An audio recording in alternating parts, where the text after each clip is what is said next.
Uh, Good morning, ladies and gentlemen. Please be seated. We would like to start the session. Thank you very much.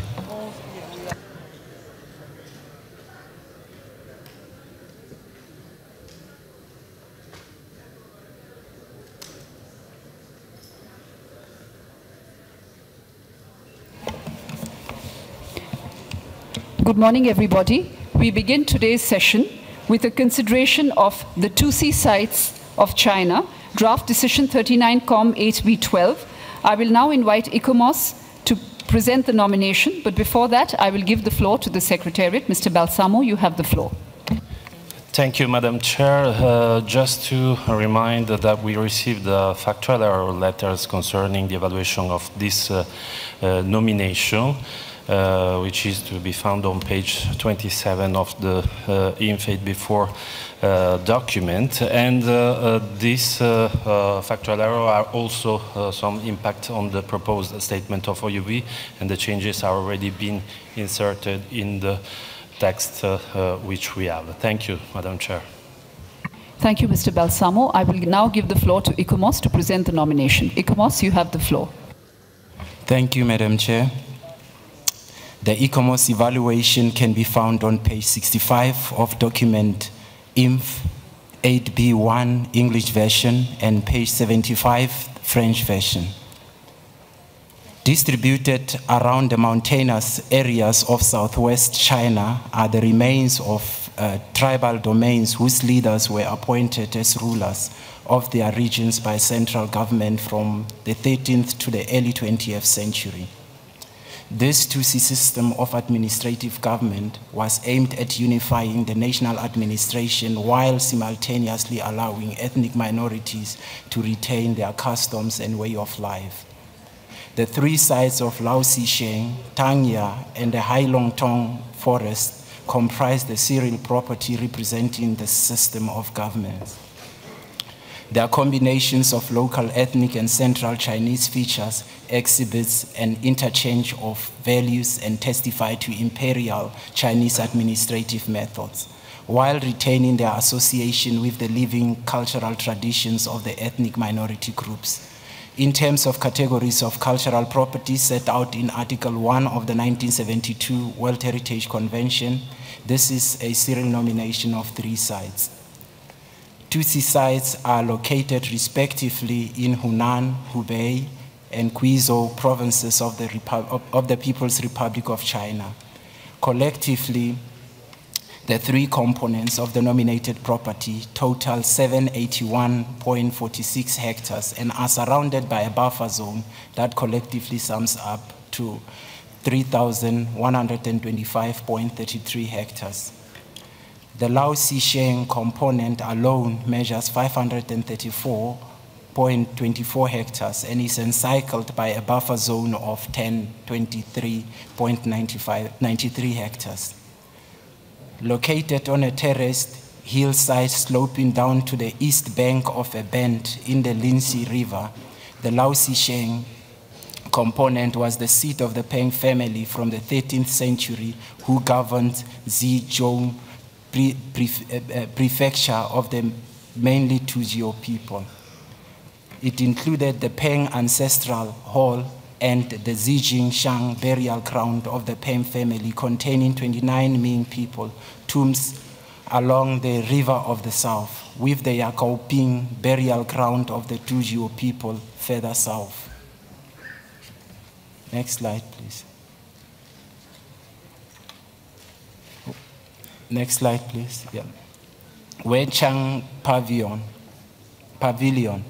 The remaining Wenchang Pavilion and the Huang Hing Hall of the Patriarch Temple complex represented the characteristics of the Jiao Lo as the local Tianjiao ethnic architectural style. Next slide, please. And next slide.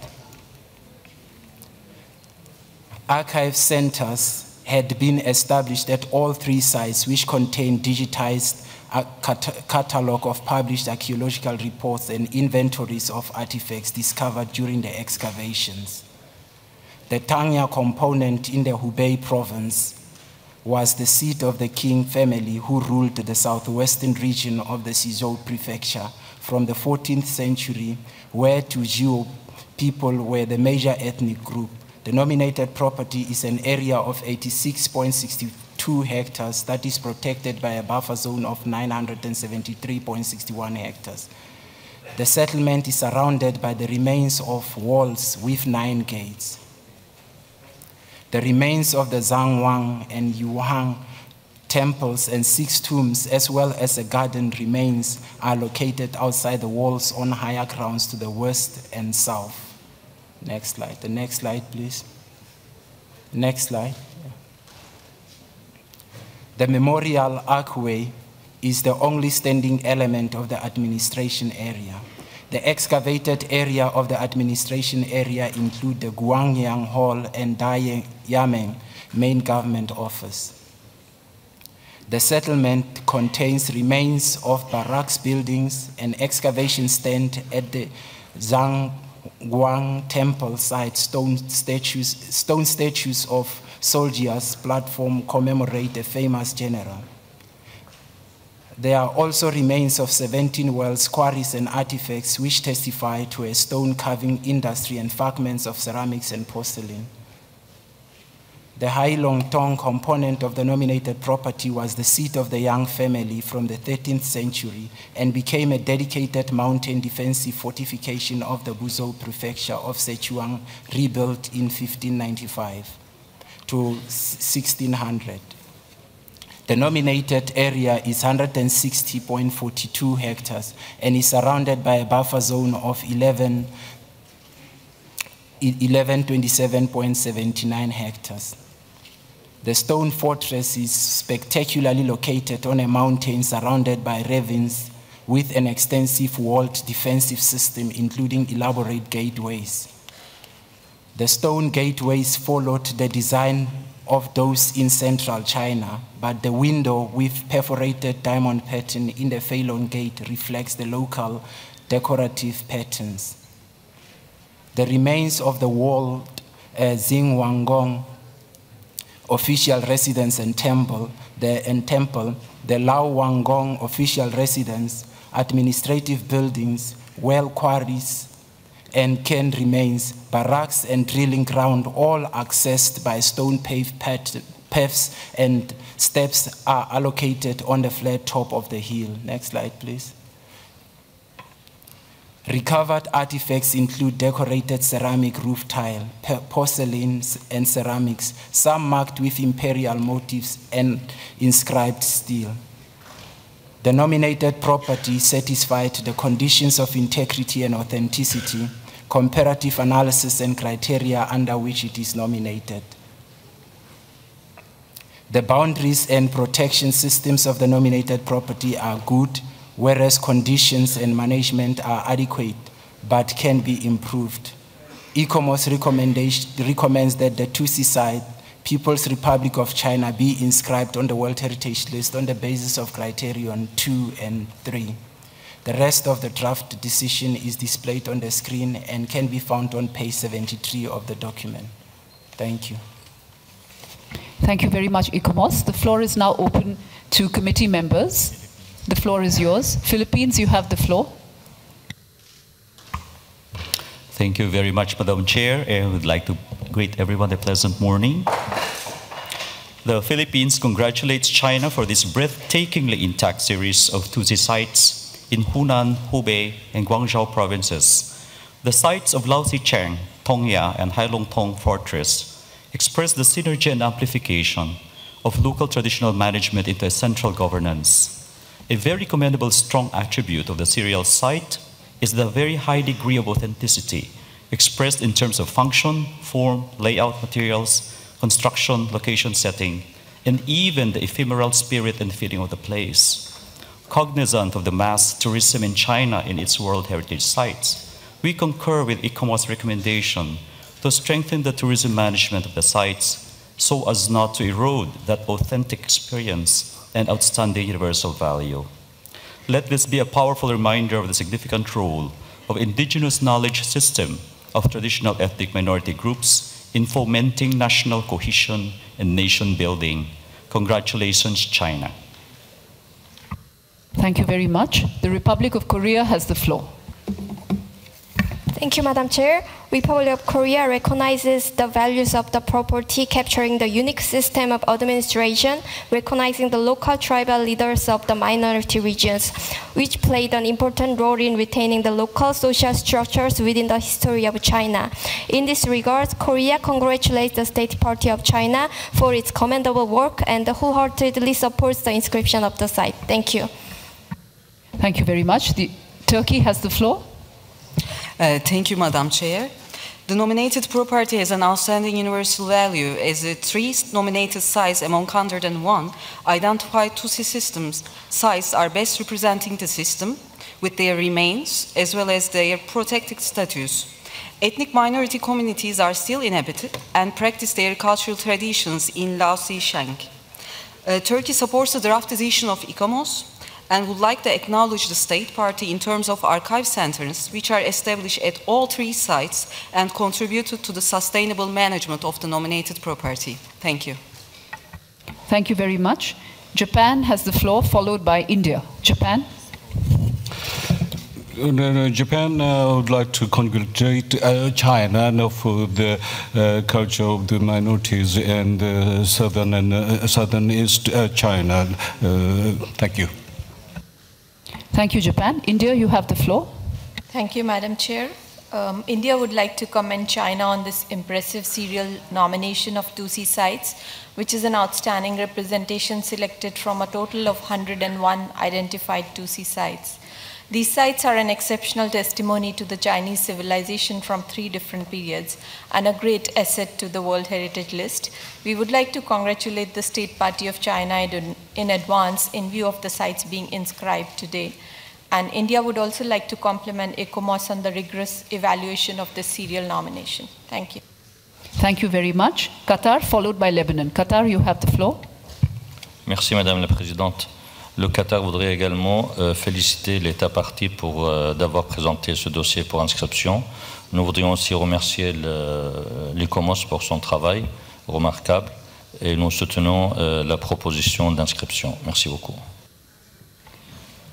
Lebanon, you have the floor, followed by Jamaica. Lebanon. Thank you, Madame Chair. Le Liban soutient l'inscription des sites de Tutsi qui sont d'un intérêt exceptionnel pour nous tous. Merci. Jamaica, you have the floor, followed by Finland. Jamaica. Thank you, Madam Chair. Madam Chair, Jamaica extends its sincerest congratulations to China for the inscription of the Tutsi sites. The sites are in keeping with the outstanding and natural and cultural World Heritage sites that China is known for. China continues to undertake impressive conservation of its sites that are listed on the World Heritage List. This is a well-deserved inscription, and we once again congratulate China. Thank you, Madam Chair. Thank you, Ambassador. The floor now belongs to Finland, followed by Kazakhstan. Finland. Thank you, Madam Chair. Finland would like to join the other committee members to congratulate the State Party on the nomination of Tutsi sites. The comparative analysis shows that this serial nomination is adding value to the World Heritage List, and the outstanding universal value has been demonstrated exactly in the way the State Party presented it, which make this a strong nomination. Finland wants to support the inscription of the site on the World Heritage List. Thank you. Thank you very much. Kazakhstan, you have the floor, followed by Serbia. Thank you, Madam Chair. Kazakhstan experts, based upon shade materials as well as on analysis of integrity and authenticity, outstanding universal value, and some factors affecting the property, fully support the inscription of the Chinese nomination Tutsi sites to the World Heritage List on the basis of criteria 2, 3, and 6. Our sincerest congratulations to Chinese delegation. Thank you. Thank you very much. Serbia, you have the floor, followed by Germany. Madam Chair, we support the recommendation of ICOMOS. We congratulate China and the ICOMOS for the excellent report. And I would like to underline one aspect of this site and the way in it which is treated by China. In the draft decision, in the summary, we read, while retaining the association with the living cultural traditions of the ethnic minority groups. This is very important because this is the example, in my eyes, to follow of the sane and the real multiculturality and not of the unattainable ideological multiculturalism. So I think that is really a good example to follow, and Serbia supports this nomination. Thank you, Madam Chair. Thank you, Serbia. Germany, you have the floor, followed by Malaysia. Thank you, Madam Chair. The ICOMOS evaluation has confirmed OUV for criteria 2 and 3, and also authenticity and integrity, and the management system is in place.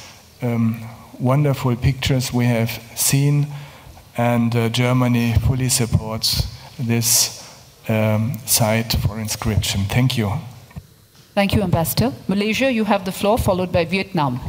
Thank you, Madam Chair. Malaysia would also take this opportunity to express our congratulations to the State Party People's Republic of China for this inscription of the Tutsi sites on the World Heritage List. The site of the magnificent OUV are the architectural sites and remains and display the highest ranking of conservation of human cultural properties. Thus, Malaysia support the inscription. Thank you. Thank you, Malaysia. Vietnam, followed by Senegal, the last two committee members on my list. Vietnam, you have the floor. Thank you, Madam Chair. Madam Chair, the Vietnamese delegation is the view that this is a very interesting nomination. We support the inscription fully because we believe that this is a very nice way of running a big country where there are a lot of ethnic minorities.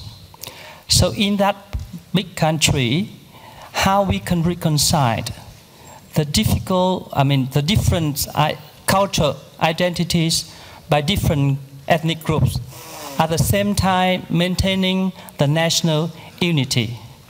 So by presenting this nomination, Vietnam congratulates China for showing a nice example on how in a major country, a majority people can live with different ethnic minorities in respecting their own cultural identity. This is also a model of government that allowed the interaction not between a major cultural identity and the ethnic identity, but also among different culture of different group ethnic minorities. With that acknowledgement, once again, we would like to congratulate China for this nomination. I thank you, Madam Chair. Thank you, Vietnam. Senegal, followed by Croatia. Senegal.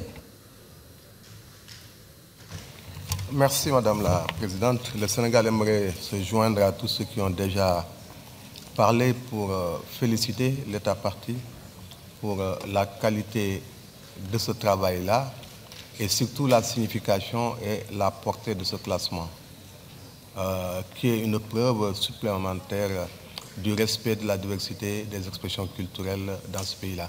C'est extrêmement important. Nous les félicitons et les encourageons. Merci. Thank you, Senegal. The last committee member being Croatia. You have the floor. Thank you, Madam Chair. Croatian delegation joins other committee members in congratulating the State Party of China for the inscription of the high quality of the presentation of the site, which outstanding universal value obviously was never in question. Thank you very much. Thank you very much, Croatia. With this perfect unanimity, I turn now to the rapporteur to present the draft decision. Thank you, Madam Chairperson. I haven't received any amendments on this draft decision. Thank you. Thank you very much. And with that, I move to adopt draft decision 39-8B12. Adopted.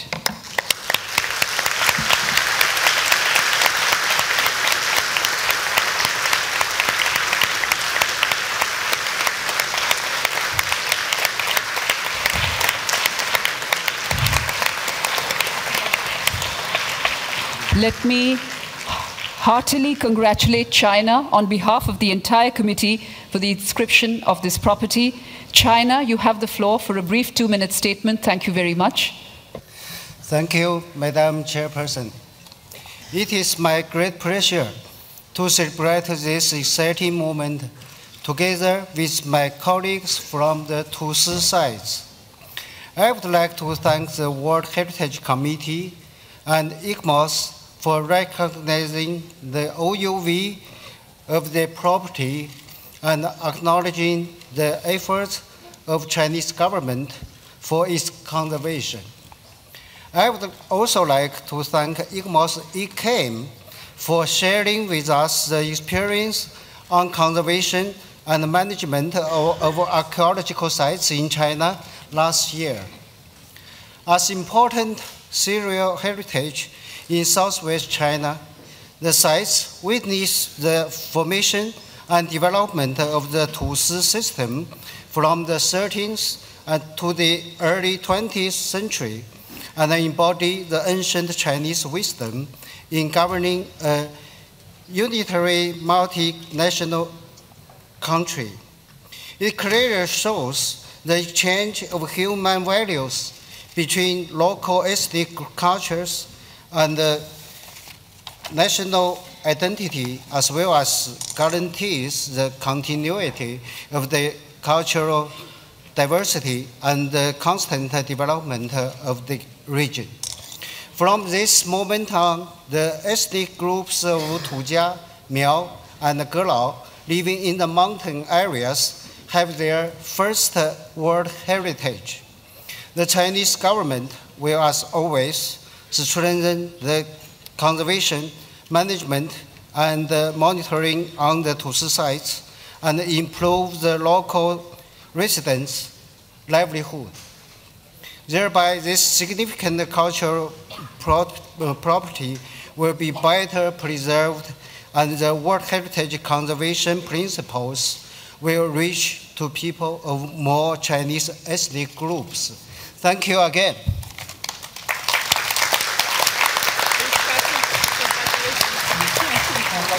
Congratulations.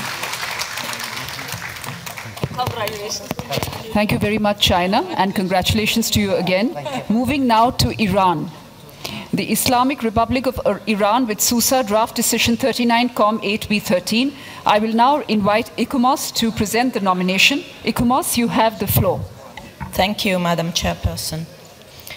The ICMOS evaluation can be found at page 75 of the English version of document INF 8B1, at page 85 of the French version of the same document. In terms of categories as set out in the operational guidelines, Susa is a site, it's an archaeological site, located in the southwestern Iran, in the lower Zagros Mountains, in the fertile Susiana plains between the Kakhe and the Des River. Susa has been nominated as a series of two components comprising a group of archaeological mounds and a smaller area where Ardashir Palace is located. Susa's wider archaeological context has been recognized and covered by a landscape protection zone. Wealth in natural resources and Susa's location along important overland routes between Mesopotamia and the Indus Valley favored its prosperity and made it possible Susa thrive from a religious political center into a prominent urban center between the late 5th millennium before Christian era and the 13th century of the Christian era, and one of the centers of early urbanization. The nominated archaeological site comprises 4 distinct mounds: the Acropole, the Apadana, the Shar-e-Shahi, or Royal City, and the Shar-e-Sanatgaran, or Craftsman City. Remains of the monument still in situ refer to complex urban functions and include administrative, religious, residential, and palatial structures, as well as production and cemetery areas. The Acropole contains the most ancient evidence of settlement and was probably the core of Proto-Elamite Susa. The most significant structure found in the area was a massive brick terraces, suggesting the early existence of a system of accumulation and redistribution of resources during the Elamite phase.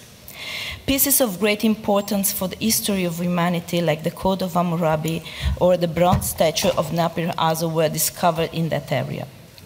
Between the Apadana and the Shahi area, remains of a settlement have been found with traces of occupation from early Elamite until the Islamic period, containing many elements documenting the process of urban development.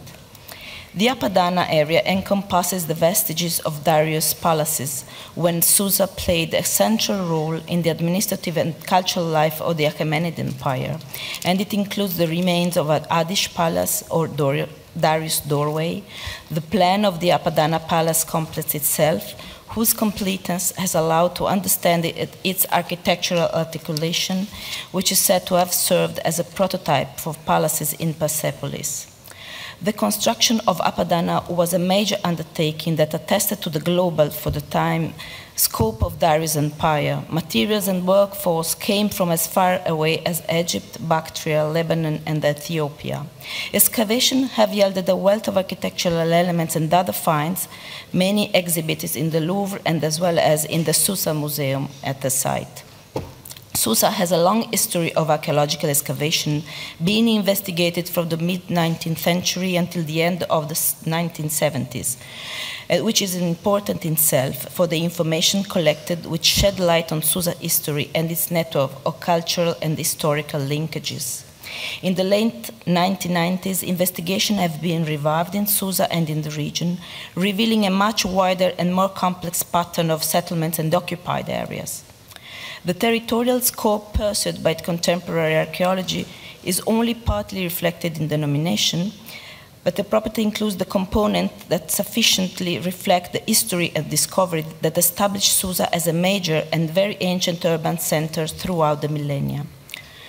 Therefore, ICOMOS considers that the condition of integrity and authenticity for the nominated property have been satisfied, although they would gain from further research that could enhance the understanding of the wider historic and geographic context of Susa. Despite certain weaknesses in the comparative analysis and on the ground of the additional information and justification provided by the state party throughout the evaluation process, the properties has been found to justify the proposed criteria. The boundaries of the nominated property have been tightly drawn, however, they contain the attributes that are necessary to demonstrate Susa's proposed outstanding universal value. Protection measures in place for the core buffer and landscape zones are adequate, but need strict implementation.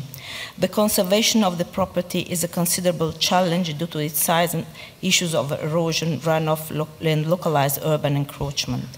To tackle the identified many conservation and management issues, the state party has prepared an implementation calendar which represents a valid base for future actions.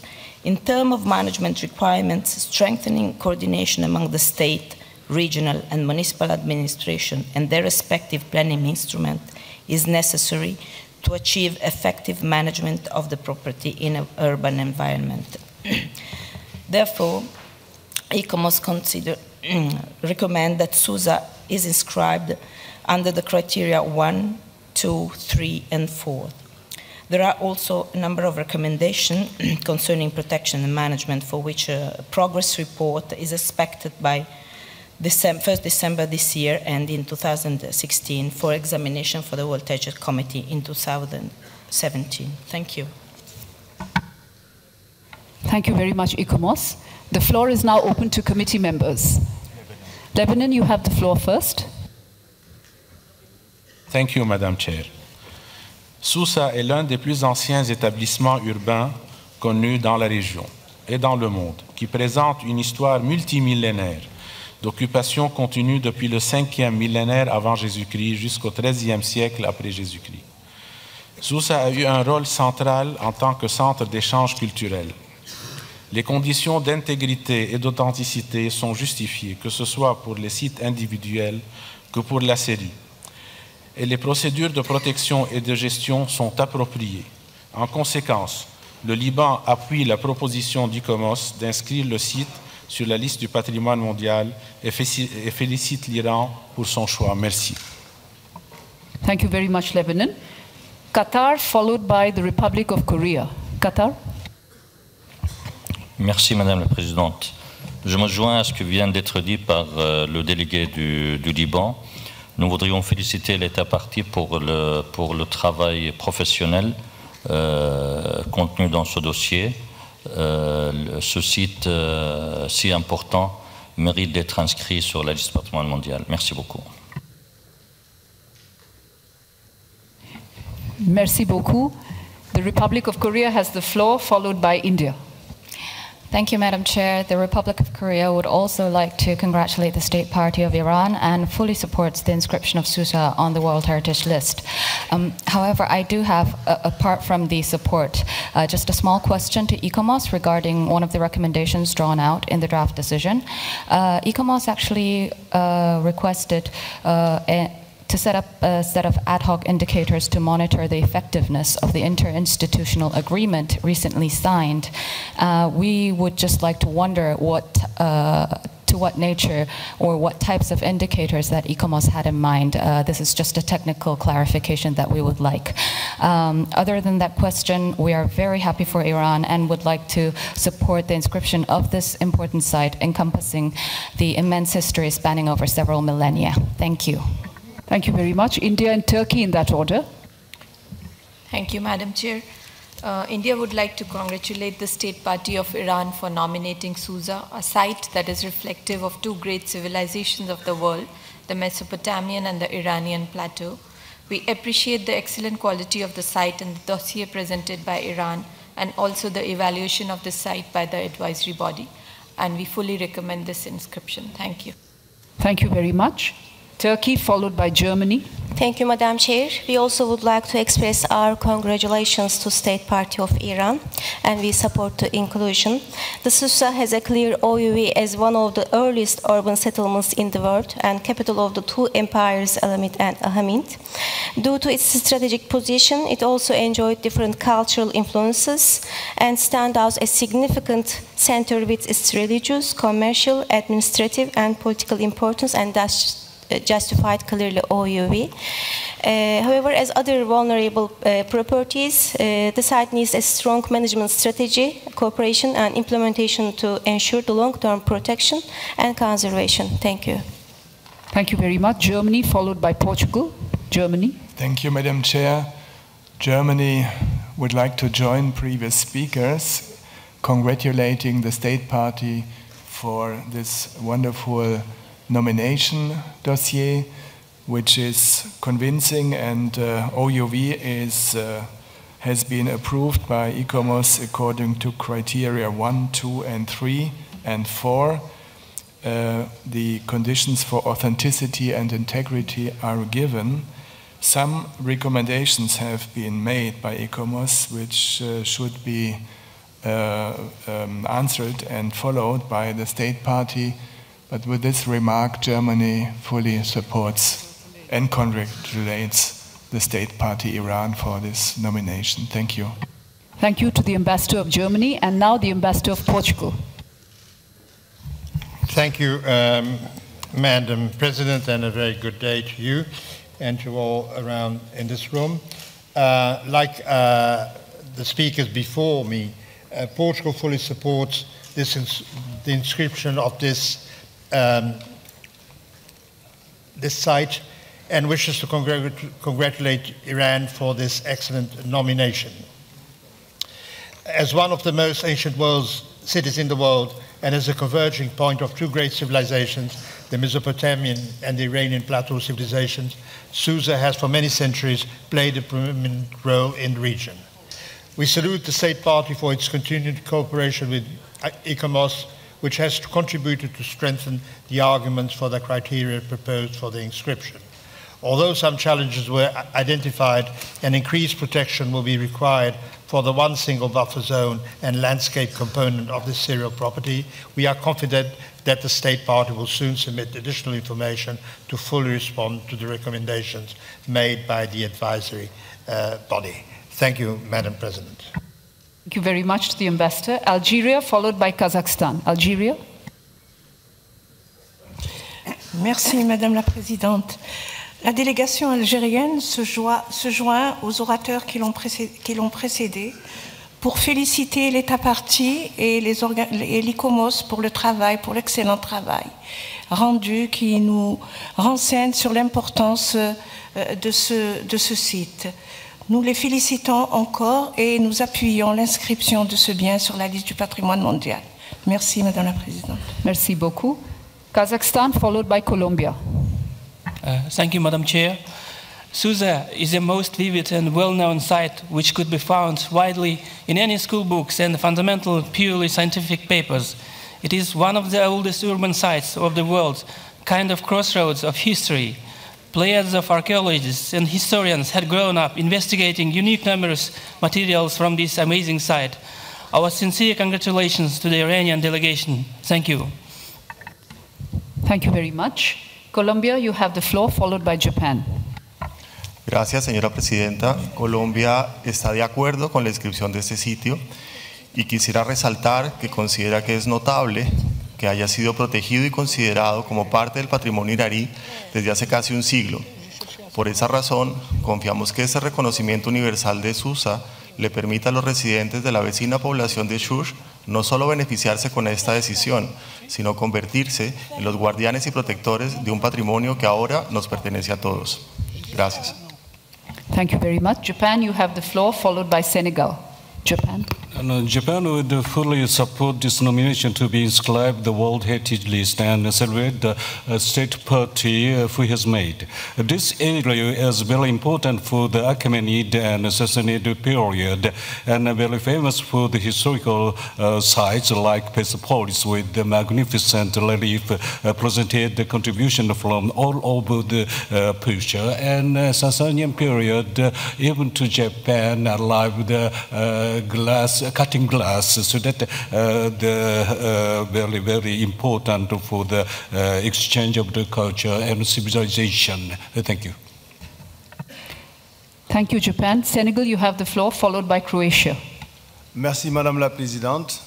La délégation sénégalaise souhaite également féliciter l'Iran pour la qualité du dossier qui révèle un véritable professionnalisme, mais en même temps, la signification historique de ce site qui témoigne de l'histoire des établissements urbains de ce pays et à la fois au plan économique, au plan religieux et social. Félicitations à l'Iran et merci également à l'évaluation de ce dossier. Merci beaucoup. Croatia, you have the floor, followed by Finland. Thank you, Madam Chair. Croatia also thanks State Party of Iran for nomination this property that is so important to the World Heritage history. Thank you. Finland, you have the floor, followed by Vietnam. Thank you, Madam Chair. Finland considers that Iran's nomination is well prepared and it excellently fulfills the requirements of a World Heritage Site regarding the outstanding universal value as well as the criteria. Finland wishes to stress the urban historical and urban archaeological significance of the site, which is shown also by a long history of archaeological research. Constant management and continuous research of extensive areas naturally poses challenges and requirements to the state party. Finland fully supports the nomination of Susa to be inscribed on the World Heritage list and congratulate Iran of this excellent nomination. Thank you. Thank you, Finland. The floor now belongs to Vietnam, followed by the Philippines. Vietnam. Thank you, Madam Chair. Vietnam fully supports the inscription of this nomination on the World Heritage List. Thank you. Thank you, Vietnam. Philippines, you have the floor, followed by Malaysia. Thank you, Madam Chair. The Philippines is one with the committee in welcoming the addition of Susa to the World Heritage List and congratulates the State Party Iran for this property that brings to light 6 millennia of continuous habitation on the same site. Backed by more than 150 years of archaeological and philological study, the OUV of this site is apparent. We are certain that the State Party ensures all care and protection for this site, and ICOMOS's additional recommendations are very much welcome. Thank you, Madam Chair. Thank you very much. Last speaker on my list, last but not least, Malaysia. Thank you, Madam Chairperson. Malaysia would like to thank the State Party Iran for presenting this nomination file. The property has been in existence with long history of archaeological research more than 150 years. The site is well protected with stringent implementation, effective coordination among the stakeholders, and fully satisfied the OUV. Therefore, we would like to take to take this opportunity to congratulate the State Party Iran for this inscription of the Susa on the World Heritage List. Thank you very much. Thank you, Ambassador. There is no doubt in anybody's mind that this property deserves to be inscribed. But one question to ICOMOS from the Republic of Korea. ICOMOS, you have the floor. Thank you, Madam Chairperson. ICOMOS wanted to point out the importance of the agreement that was made between the national authorities and the local authorities, and highlighted the need of having specific monitoring indicators concerning management effectiveness and management objectives, joint management objectives that the two parties are developing together. So these type of monitoring indicators are slightly different from the ones that concern the state of conservation of the property. And that's why ICOMOS underlined the need for having these specific type of indicators that could sustain the state party and the local authorities to look after the site and take into consideration that is an archaeological site into an urban environment, which always poses some more challenges to the properties. Thank you, Madam Chair. I hope I have clarified the point of ICOMOS. Thank you, ICOMOS. The Republic of Korea, does that satisfy you? It does. Finland, I presume your flag is meant to be down. Thank you. I will turn now to the rapporteur to present Decision 39-COM HB13. Thank you, Madam Chairperson. In fact, I haven't received any amendment on this draft decision. Thank you. Thank you very much. And now I will move to adopt Decision 39-COM HB13. Adopted.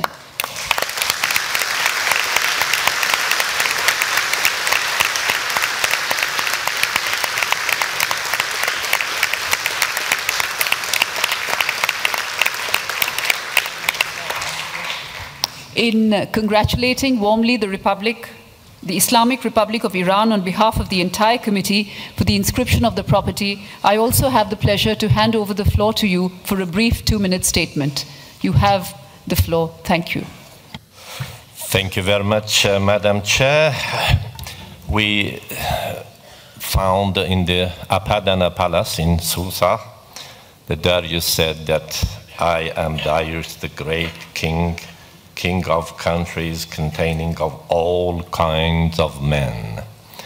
It is so meaningful beside the archaeological value that after this long period, 2,500 years, now the world community thinking of all kind of men is gathering, recognizing that. I would like to give the floor for the rest of time of 1 minute to those who did the job, the deputy of the Iranian vice president for heritage and the young generation here who did the job. Dr. Talebi. Thank you very much, Madam Chairperson, for giving me the floor. Madam Chairperson, distinguished member of the World Heritage Committee, Excellencies, ladies and gentlemen, allow me to express sincere thanks on behalf of the Iranian government and people to the World Heritage Committee members, ICOMOS, and the World Heritage Center to UNESCO for the job they have done regarding our dossier that finally resulted in the inscription of the magnificent Susa on the World Heritage List. Also for their devotion to the issue of safeguarding World Heritage properties. Many thanks to the German government and people for hosting this event with this wonderful organization and hospitality. You are all well aware, honorables, of the outstanding universal value of Susa. Susa is a global reference well known to archaeologists and researchers throughout the world. With a history of more than 6,000 years, Susa has enjoyed the position of one of the oldest continuously inhabited cities, the capital city of many majestic empires, the oldest among the urban settlements, and a major reference in ancient documents in Sumerian, Assyrian, and Babylonian. With the achievement today, we Iranians found ourselves with a great responsibility to protect Susa now as a World Heritage. You, honorables, succeeded in inscribing Susa at a time when we witness frequent devastating attack on properties of outstanding universal value on our region. The Islamic Republic of Iran hopes that with inscribing Susa and executing the ICOMOS recommendation as the preservation and management plan depicted for it, a magnificent part of the ancient history that has been tried to be vanished by the enemies of mankind will be well preserved. The Islamic Republic of Iran takes this opportunity to express once again its full readiness to cooperate in regional and global programs on preservation and protecting the World Heritage properties on the region surrounding it. I would like to bring my remarks to end by extending the Iranian nation's sincere gratitude over all of the efforts that have been done in protecting, preservation, and safeguarding Susa that today's inscription possible. Thank you very much for your time and attention.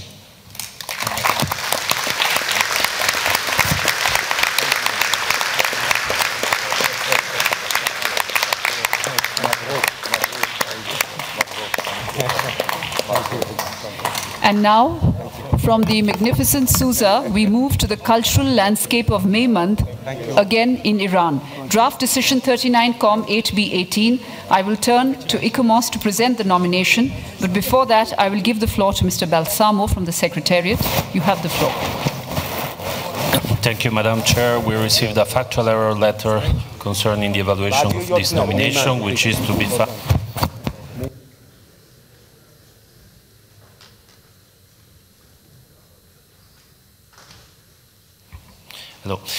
Which is to be found on page 41 of the English version of Inf. Ed before and on page 47 of the French version. Thank you, Madam Chair.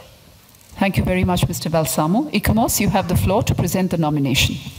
Thank you, Madam Chair. I'd now like to present the evaluation of the cultural landscape of Meymand in the Islamic Republic of Iran.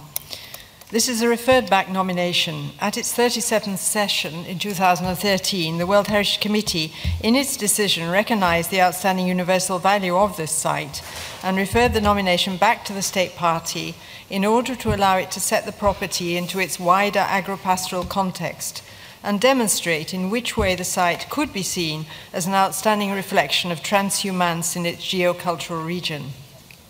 The committee also requested the State Party and the advisory bodies to work closely on the nomination dossier, as well as with other state parties, especially those in the region, to promote the overall concept of desert cultural landscapes. ICOMOS has in its evaluation used as the starting point the fact that the committee had recognized the outstanding universal value of the property, although this was not defined in the decision. ICOMOS held a meeting with the State Party during the 37th session of the committee, and a note was sent in August 2013 to the State Party on the nomination, which responded to the committee's decision. But we haven't had any further dialogue since then. The State Party submitted additional information in January this year, and this provided complementary information to the original nomination dossier on aspects such as nomadism, sustainable management of the Meymand landscape, history and archaeology of Meymand, and an augmented comparative analysis. Together, these included much more specific details than in the original dossier on the history of the area, on the socio-economic system that shaped the landscape. This shows you the location of the property in the southwest of Iran. Meymand is an isolated semi-desert area at the head of a valley in the southern end of Iran's central range of mountains. Surrounding the village on three sides are dramatic mountain peaks rising to around 2,000 meters. The people of Meymand are semi-nomadic agro-pastoralists, herding sheep and cattle on the mountain pastures, where they have temporary spring, summer, and autumn settlements. Around the summer houses are orchards and terrace fields traditionally used for wheat and barley. During the winter months, they live lower down in troglodytic houses carved out of soft rock.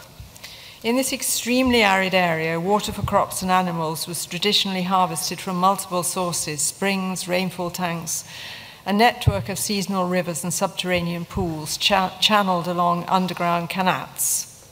And some of these have been supplemented by small reservoirs and pipes. In terms of categories, this is a cultural property set out in Article 1 of the Convention as a site. In terms of the operational guidelines, it's also a cultural landscape. The nominated area, as you can see from this map, covers the whole of a south-facing valley right up to the watersheds around the mountains in the north. The villages of Maymand are agro-pastoralists and practice a distinctive type of transhumance, which involves moving their animals to different pastures, traditionally 4 and more recently 3 times a year. Although communities in other neighboring valleys practice similar livelihoods, in the Maymand Valley there's one difference. The winter housing is troglodytic, carved out of a particular soft stone in one part of the mountain chain. The additional information provided shows that although fragments of pottery attest to some sort of habitation in this area between the 6th and 4th century BC, there is no direct evidence of settlement before the Islamic era. The permanent settlements developed sometimes before the 16th century. Maymand gained importance in the late 17th century when it became an economic and cultural center. It was a source of livestock, but also a target for invaders and refugees. And this trade brought prosperity and led to an increase in population and the development of satellite villages. And this was a period of agricultural prosperity. By the late 18th century, the security of the area had come within the wider control outside, and the castle was abandoned. And by the 19th century, security had deteriorated to such an extent this had had a detrimental impact on agricultural production, bringing about a gradual decline in the population. Since the 1950s, there's been a slight increase, and this has led to the development of new brick houses in the village. The diagram shown here relates to the movement of the people and their cycles around the valley, from their temporary houses to their one permanent house. The Sa-Ogo settlements on the southern fields are lived in from the end of winter until late spring.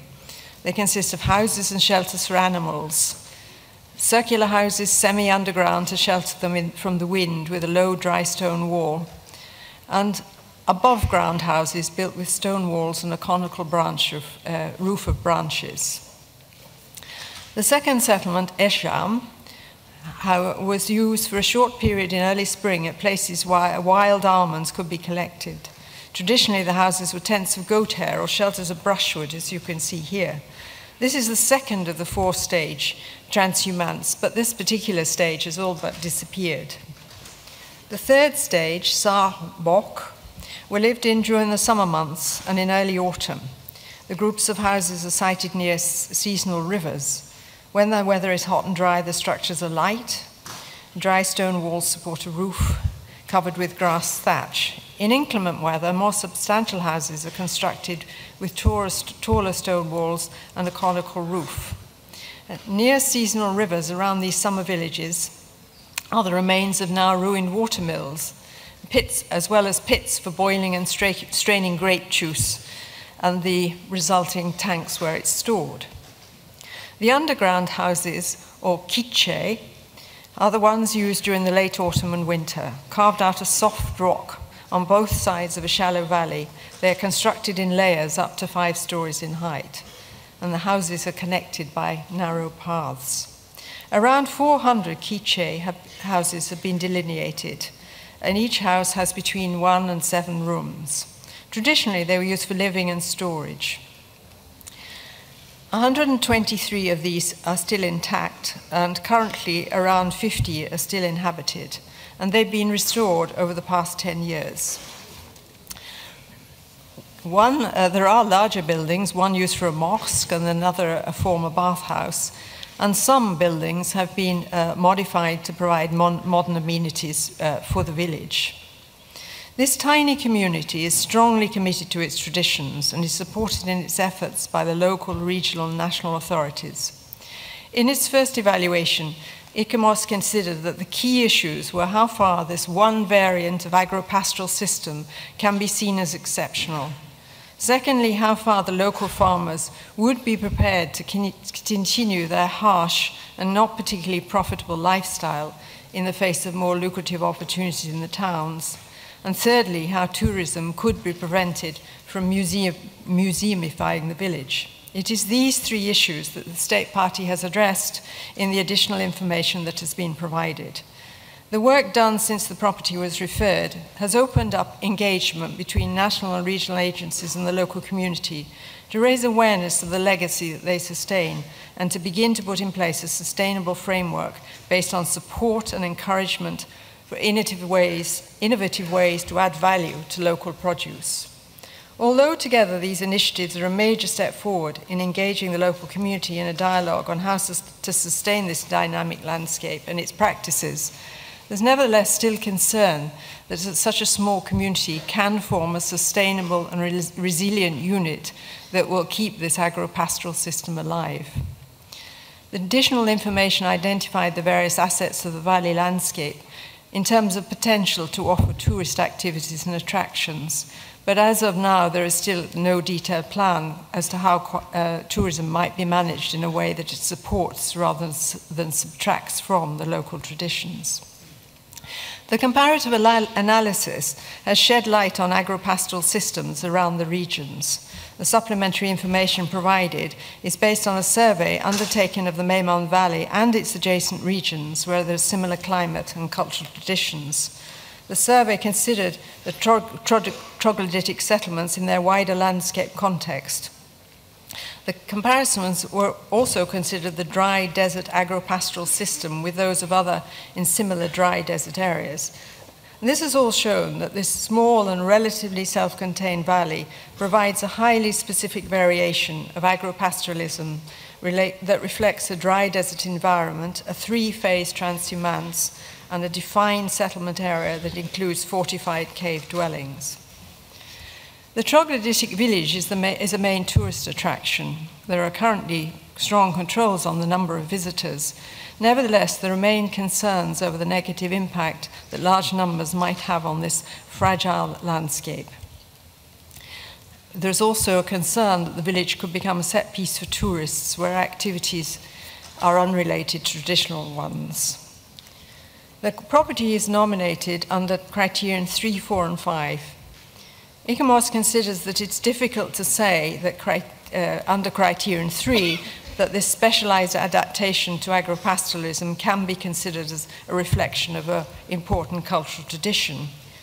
Similarly, we have concerns over criterion 4 that the historical information available does not justify how this small valley might illustrate a significant stage in human history.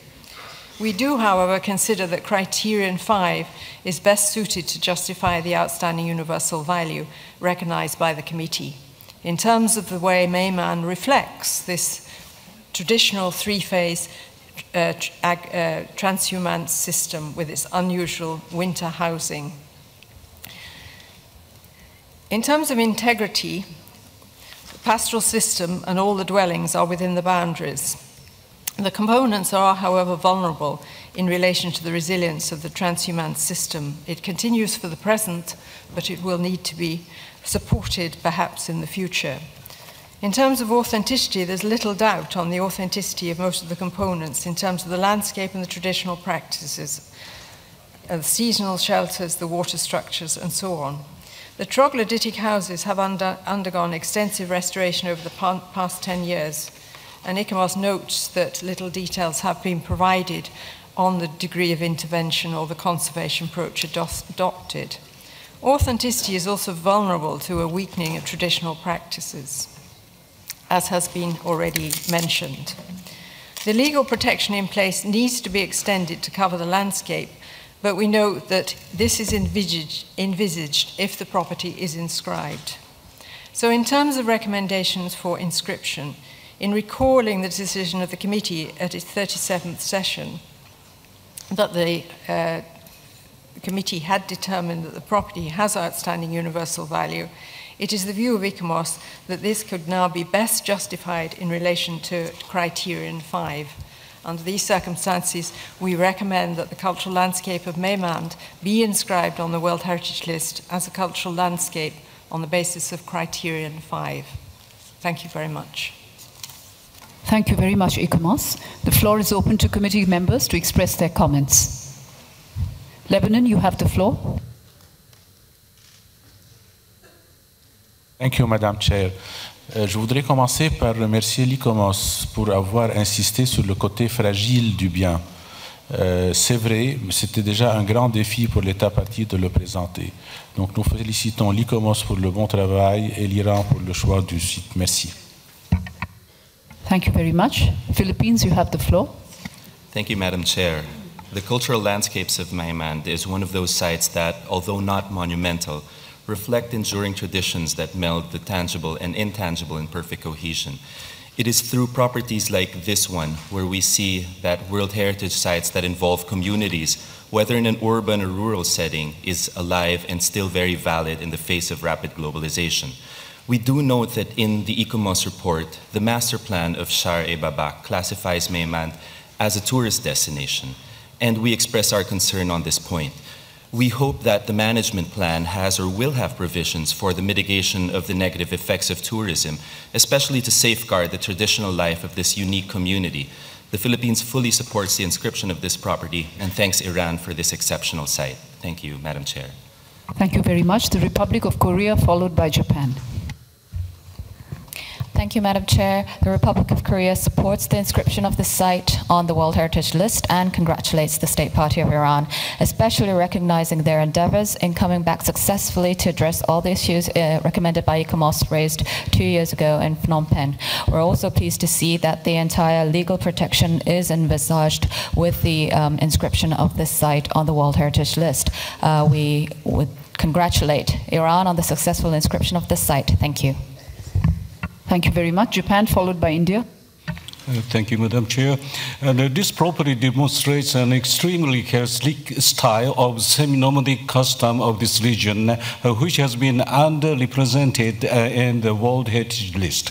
Japan would like to celebrate the state party, which has demonstrated the complete OUV of this property in a very short time after it was referred back in the 37th World Heritage Committee 2013. We also take note that this is such case on which the system of referral has fully operated. Thank you. Thank you very much. India, followed by Germany. Thank you, Madam Chair. India also recognizes the efforts of the State Party of Iran in presenting this unique cultural landscape of Myanmar for the World Heritage List. Agropastoral and transhuman sites, as we know, are an underrepresented category on the World Heritage List, and it is a most welcome addition that will add to the credibility of the list. We recognize the value of this site and had supported this nomination in the previous World Heritage session in 2013 for a referral, and we are very pleased to see the recommendations of ICOMOS today for inscribing this site and fully support this inscription. Thank you very much. Germany, followed by Portugal. Thank you, Madam Chair. The nomination had been referred at the 37th session in Phnom Penh. ICOMOS has stated that the State Party has used the time for fulfilling the recommendations and has completed the nomination file.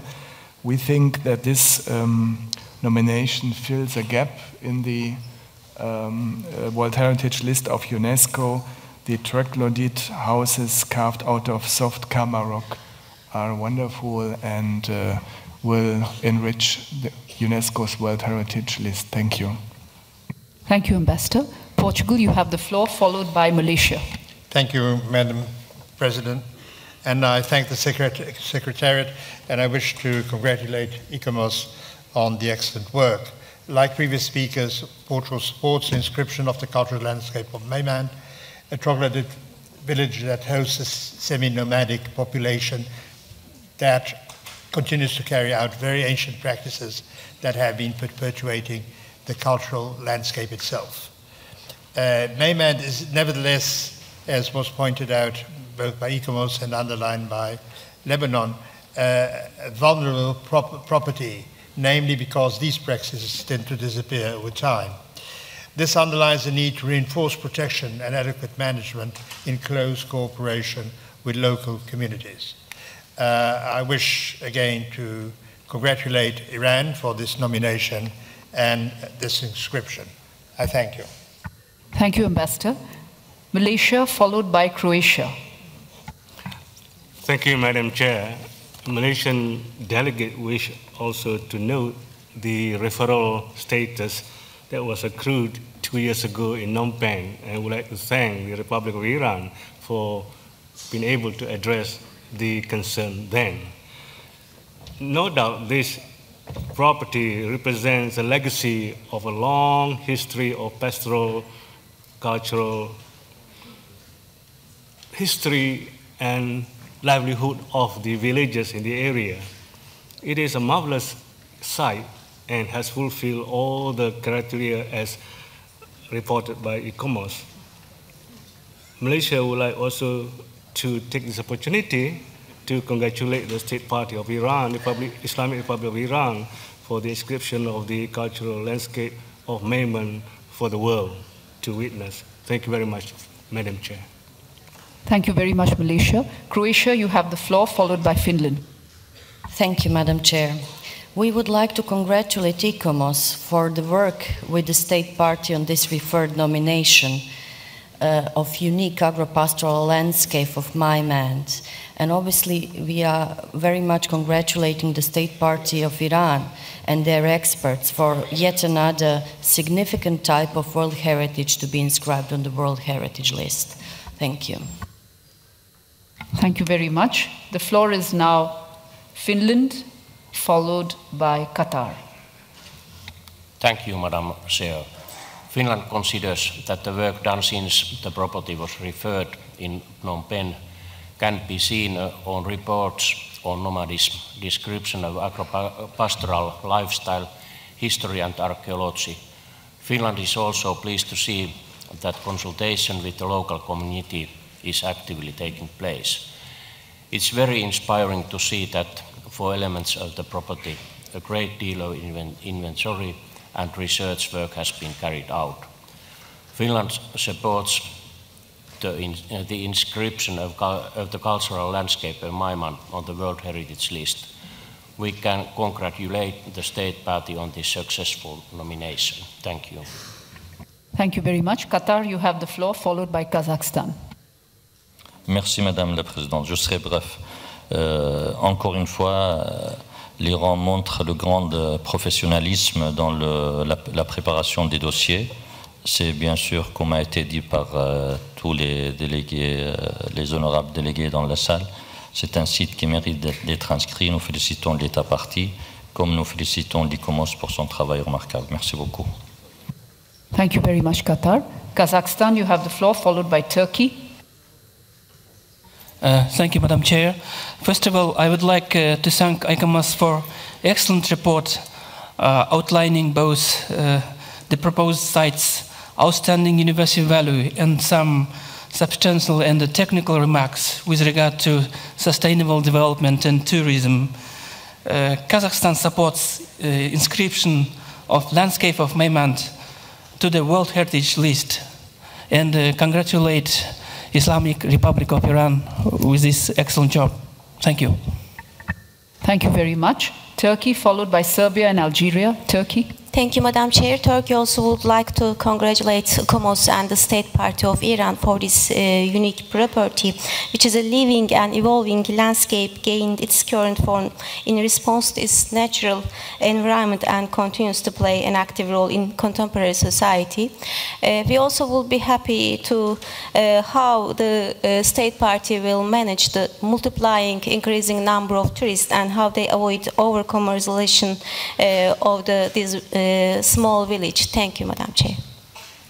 Thank you very much. Serbia, followed by Algeria. Madam Chair, Serbia wants to congratulate both agents, Iran and ICOMOS for excellent cooperation in the light of the fact that what we are witnessing, perhaps not always telling it openly, but in some comments around here, some of our basic concepts are in crisis. There is a crisis of system of values, and even the meaning of some basic concepts has been relativized. For instance, the concept and the meaning of referral, of deferral, now is more perceived by state parties as a punishment or a shame. But in this case, we have an excellent productive cooperation, and the referral understood, and it should be understood as a help for the country, that state party, and to serve the sites. So I think from that point of view, this example of the excellent cooperation between two agents, the Iran, the state party, and the ICOMOS, it's very, very important for us, even for our future work. Adding that, we congratulate both parties, particularly Iran, for the inscription of this extraordinary site, particularly having in mind that the sites with the transhuman element are very rare and underrepresented on our list. Thank you. Thank you, Serbia. Algeria, you have the floor, followed by Peru, who is the last committee member to ask the floor. Thank you. Merci Madame la Présidente. Ma délégation, à l'instar des précédents orateurs, souhaiterait soutenir l'inscription de ce bien sur la liste du patrimoine mondial et voudrais également féliciter l'État partie et l'ICOMOS pour leur excellente collaboration sur ce dossier. Merci. Thank you very much. Peru, you have the floor. Muchas gracias, Presidenta. Quisiera en primer lugar expresar el aprecio de la delegación del Perú por la evaluación que ha hecho ICOMOS del expediente y al mismo tiempo felicitar a Irán por haber vuelto a presentar esta nominación con un expediente mucho más elaborado, que reúne todos los requisitos y que efectivamente demuestra el valor universal excepcional del bien. El Perú, por supuesto, respalda la inscripción y comparte las recomendaciones de ICOMOS para mejorar la preservación del bien y sobre todo establecer un sistema de gestión de un carácter protector amplio y que coadyuve a un desarrollo sustentable del sitio. Gracias, señora Presidenta. Thank you, Peru. And now I will turn to the ambassador of Iran. In response to a question raised by Turkey on tourism, I wonder if he has anything to add here. Ambassador of Iran. Thank you very much, Madam Chairperson. I am happy that the governor of the province is here. We asked him to come here to see that the international community asked him to take care of the commercialization of the area and preserve the area as it is recommended by ICOMOS.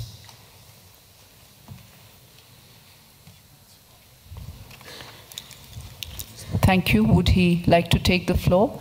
Otherwise, I will revert to ICOMOS, who wishes to chip in at this stage. I will now turn to ICOMOS to provide some clarity. Thank you, Madam Chair. I'd just like to respond to comments made by the Honourable Delegate of the Philippines and the Honourable Delegate of Turkey, who both mentioned the question of tourism management. First of all, there are additional recommendations which were made by ICOMOS, which were not put on the screen, but there are two recommendations. One is to further develop sustainable management framework for the property, and secondly, to develop and implement a cultural tourism plan. because I think, as we have already indicated, it's vital that tourism is not seen as the main source of income, but one that complements the traditional activities in the valley. So we do feel that both these plans should be put forward in parallel so that they complement each other and reinforce each other. And these two recommendations are there clearly in what ICOMOS has suggested. Thank you very much. Thank you very much, ICOMOS, for clarifying that aspect. And now, I will turn to our rapporteur. Thank you, Madam Chairperson. I haven't received any amendment on this draft decision. Thank you. Thank you very much. Since no amendments have been received and since everyone is unanimous, I will move now to declare draft decision 39-8B18 as adopted.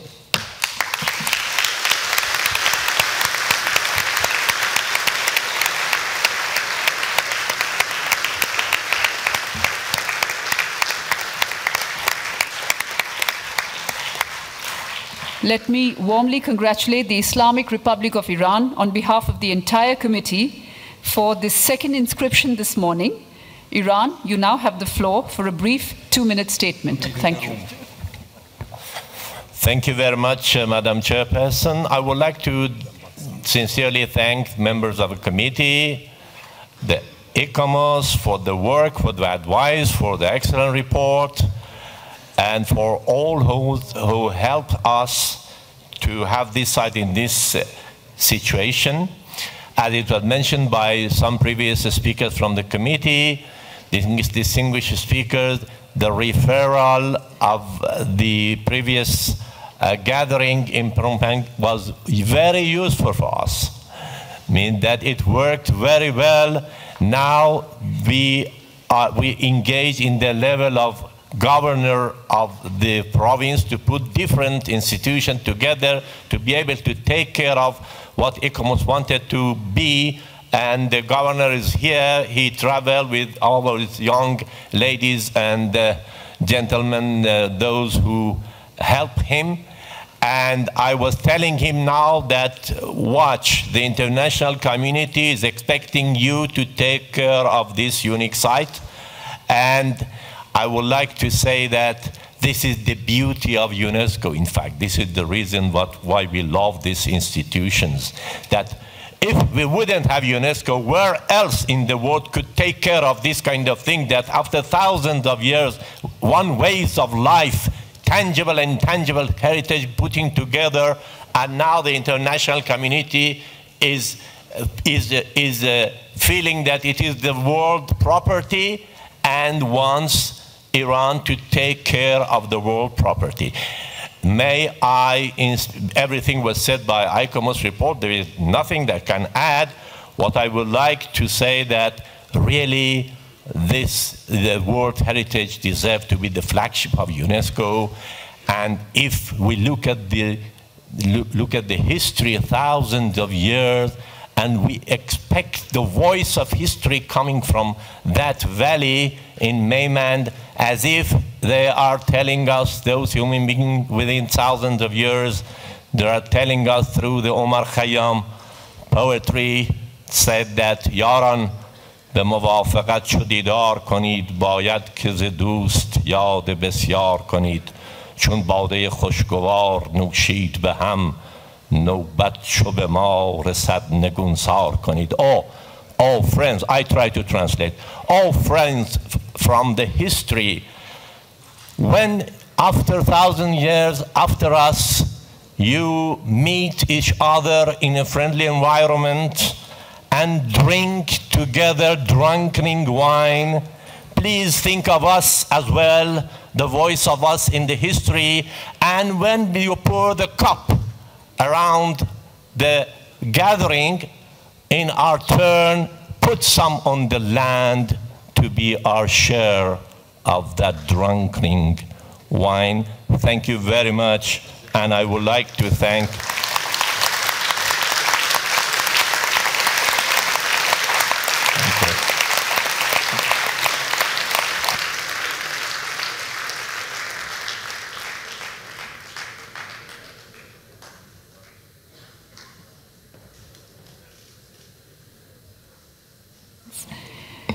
Colleagues, before we move on to our next nomination, which is Singapore, the Botanic Gardens, there is a slight readjustment that is to be made with the consent, of course, of the concerned state party, which is Mongolia in this case.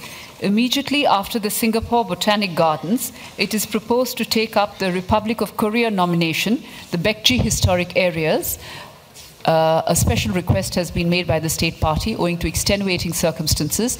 This nomination must be considered by 12 noon, and hence I would request the state party of Mongolia to kindly consent to this slight reordering. We would take up Mongolia immediately after the Republic of Korea. Is this acceptable to Mongolia?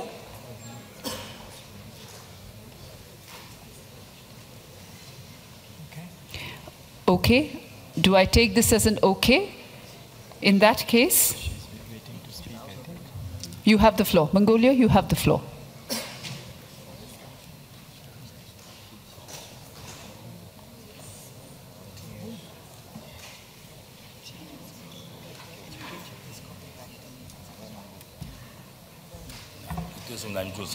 Mongolia? We consent to postponing after Korea. Thank you very much. Thank you. Thank you. Deeply appreciate that. With that, now I move to the Singapore Botanic Gardens, draft decision 39-8B17. I will now invite ICOMOS to present the nomination. ICOMOS, you have the floor. Thank you, Madam Chair. The ICOMOS evaluation can be found on page 122 of document INF 8B1, English version, and page 135, French version. The Singapore Botanic Gardens is situated at the heart of the city of Singapore and demonstrates the evolution of a British tropical colonial botanic garden into a modern and world-class botanic garden, scientific institution, and place of conservation and education. Through its well-preserved landscape design and continuity of purpose, the Singapore Botanic Garden is an outstanding example of a British tropical botanic garden, which has also played a key role in advances in scientific knowledge. In line with Article 1 of the World Heritage Convention, the nominated property is a cultural heritage, and in accordance with paragraph 47 of the operational guidelines for the implementation of the World Heritage Convention, it is a cultural landscape. The map of Singapore is provided. The red mark on the map indicates the location of the wider Singapore Botanic Garden in the central Tanglin district of Southeast Asia. The nominated property measures 49 hectares and is surrounded by a buffer zone area of 137 hectares. Originally laid out in the 1860s, the Singapore Botanic Garden is located within the center of the city of Singapore and demonstrates the evolution of the 1800s British tropical botanic gardens into a modern and world-class botanic garden and place of conservation and education. The design of the Botanic Gardens had little scientific input during the first phase of its history. However, the pioneer work done in the region steered the course of history in a new direction and revolutionized trade and established economies, influencing the international power balance. The nominated property is divided into 4 zones that are accessed through 16 main gates. The Tanglin Gate is the main historical gate since the establishment of the Botanic Gardens.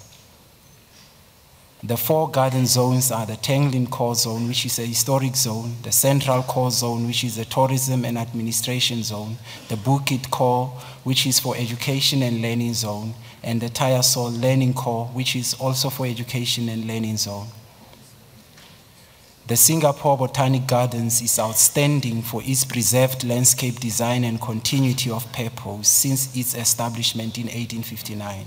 For instance, the Swan Lake, although tropical in appearance, was designed to emulate British pleasure gardens with a wide promenade, following a large water body and scattered trees set within the mown grass.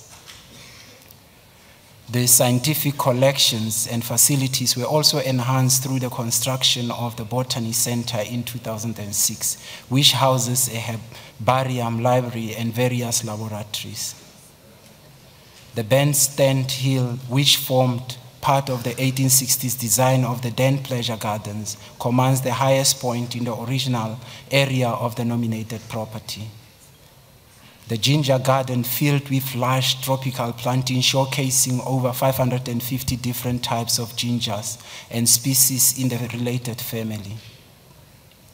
A total of 303 species have been recorded in the rainforest by the Botanic Gardens scientists. The Palm Court, located in an area that was once part of the Economic Gardens, is the main visitor center.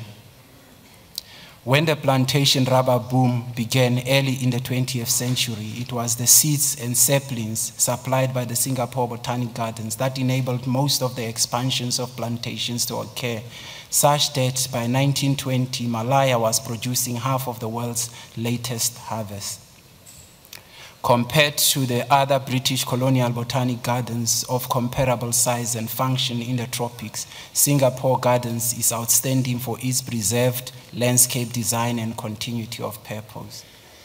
The completeness of the nominated property is demonstrated by the range of landscape features, buildings and structures closely associated with the Singapore Botanic Gardens as a British colonial botanic garden. ICOMOS considers that the conditions of integrity and authenticity, comparative analysis, and criteria had been met. ICOMOS considers the boundaries and management to be good, whilst protection and conservation adequate but could be improved. ICOMOS recommends that the nomination of the Singapore Botanic Gardens, Singapore, be inscribed on the World Heritage List on the basis of criteria 2 and 4. And the rest of the decision is displayed on the screen and is on page 130 of the English version. Thank you. Thank you very much, ICOMOS. The floor is now open to committee members. I can see that the Republic of Korea is first off the mark. You have the floor. Thank you, Madam Chair. We would like to congratulate Singapore for their wonderful site and their hard work to make this nomination successful. The site is, of course, all the more important because it is Singapore's first World Heritage since they joined the World Heritage Convention. As the site is a cultural landscape with vast botanical values, which excel in landscape design as well, we would also like to note the importance IUCN has placed on the property, recognizing the ex situ conservation values to be important at an international level. We hope to see both the natural and cultural values be protected and well managed for the future. The Republic of Korea fully endorses the inscription of this site. Thank you. Thank you, Korea, for that wholehearted endorsement. There's a long list of speakers, as you can imagine, and I will proceed now to give the floor to Colombia, followed by Malaysia. Colombia. Gracias, señor presidente. Apoyamos el proyecto de inscripción de la lista del Patrimonio Mundial y felicitamos a Singapur por esta primera inscripción en la lista del Patrimonio Mundial que demuestra la evolución de los jardines botánicos desde su establecimiento a mediados del siglo XIX, exaltando la importancia del conocimiento científico. Como se refleja en el Jardín Nacional de Orquídeas, compuesto por más de 60.000 plantas de orquídeas originarias de diferentes países, entre las cuales se encuentra la Cattleya trinae, la flor nacional de mi país. Gracias, señor presidente. Thank you very much. Malaysia, you have the floor, followed by Senegal. Thank you, Madam Chair. Malaysia is taking this opportunity to applaud and congratulate the State Party Singapore for its first inscription of the Singapore Botanic Gardens on the list of World Heritage. And State Party Singapore is our nearest or closest neighbor, not only physically, but also historically and culturally. We share the happiness of the State Party. Being the greenest city-state in the world, the significance of Singapore Botanic Gardens as an exceptional example of a British tropical colonial botanic garden in Southeast Asia and an illustration of interchanges of magnificent botanic, and horticultural technological values.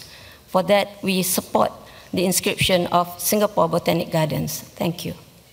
Thank you, Malaysia. Senegal, you have the floor. Merci, Madame la Présidente. Bien évidemment, nous félicitons l'État partie pour ce remarquable dossier.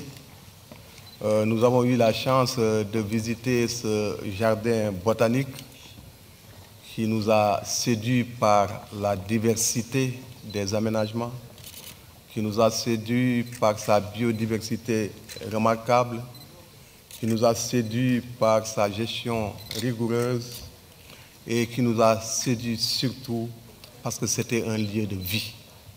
Dans ce jardin botanique, on ne s'ennuie pas et je crois que c'est le paradis des orchidées. Bravo à l'État partie de Singapour. Merci. Thank you very much, Senegal. I must add here that each and every committee member wishes to take the floor on this nomination. Our next two committee members are Lebanon and Jamaica. Lebanon, you have the floor.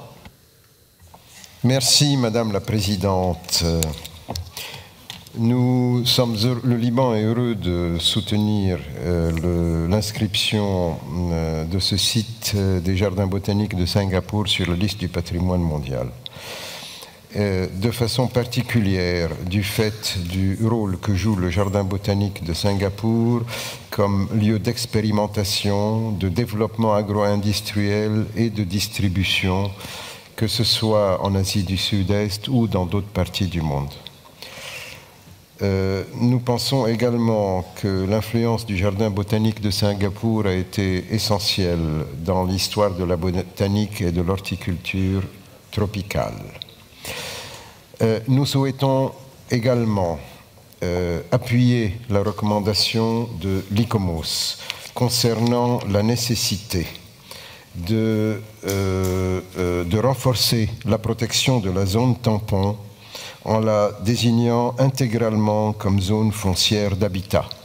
Du fait, nous le savons bien, des pressions de développement qui peuvent apparaître et des projets d'infrastructure qui peuvent apparaître dans cette zone. Donc nous sommes heureux d'appuyer l'inscription de ce site ainsi que les recommandations de l'ICOMOS pour l'État partie. Merci. Thank you, Lebanon. Jamaica, you have the floor.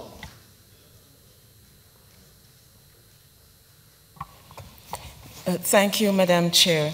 Madam Chair, the delegation of Jamaica is delighted to indicate its support for the inscription of the Singapore Botanic Gardens on the World Heritage List. We are even more delighted, Madam Chair, in that, like Jamaica, Singapore is inscribing its first site on the World Heritage List.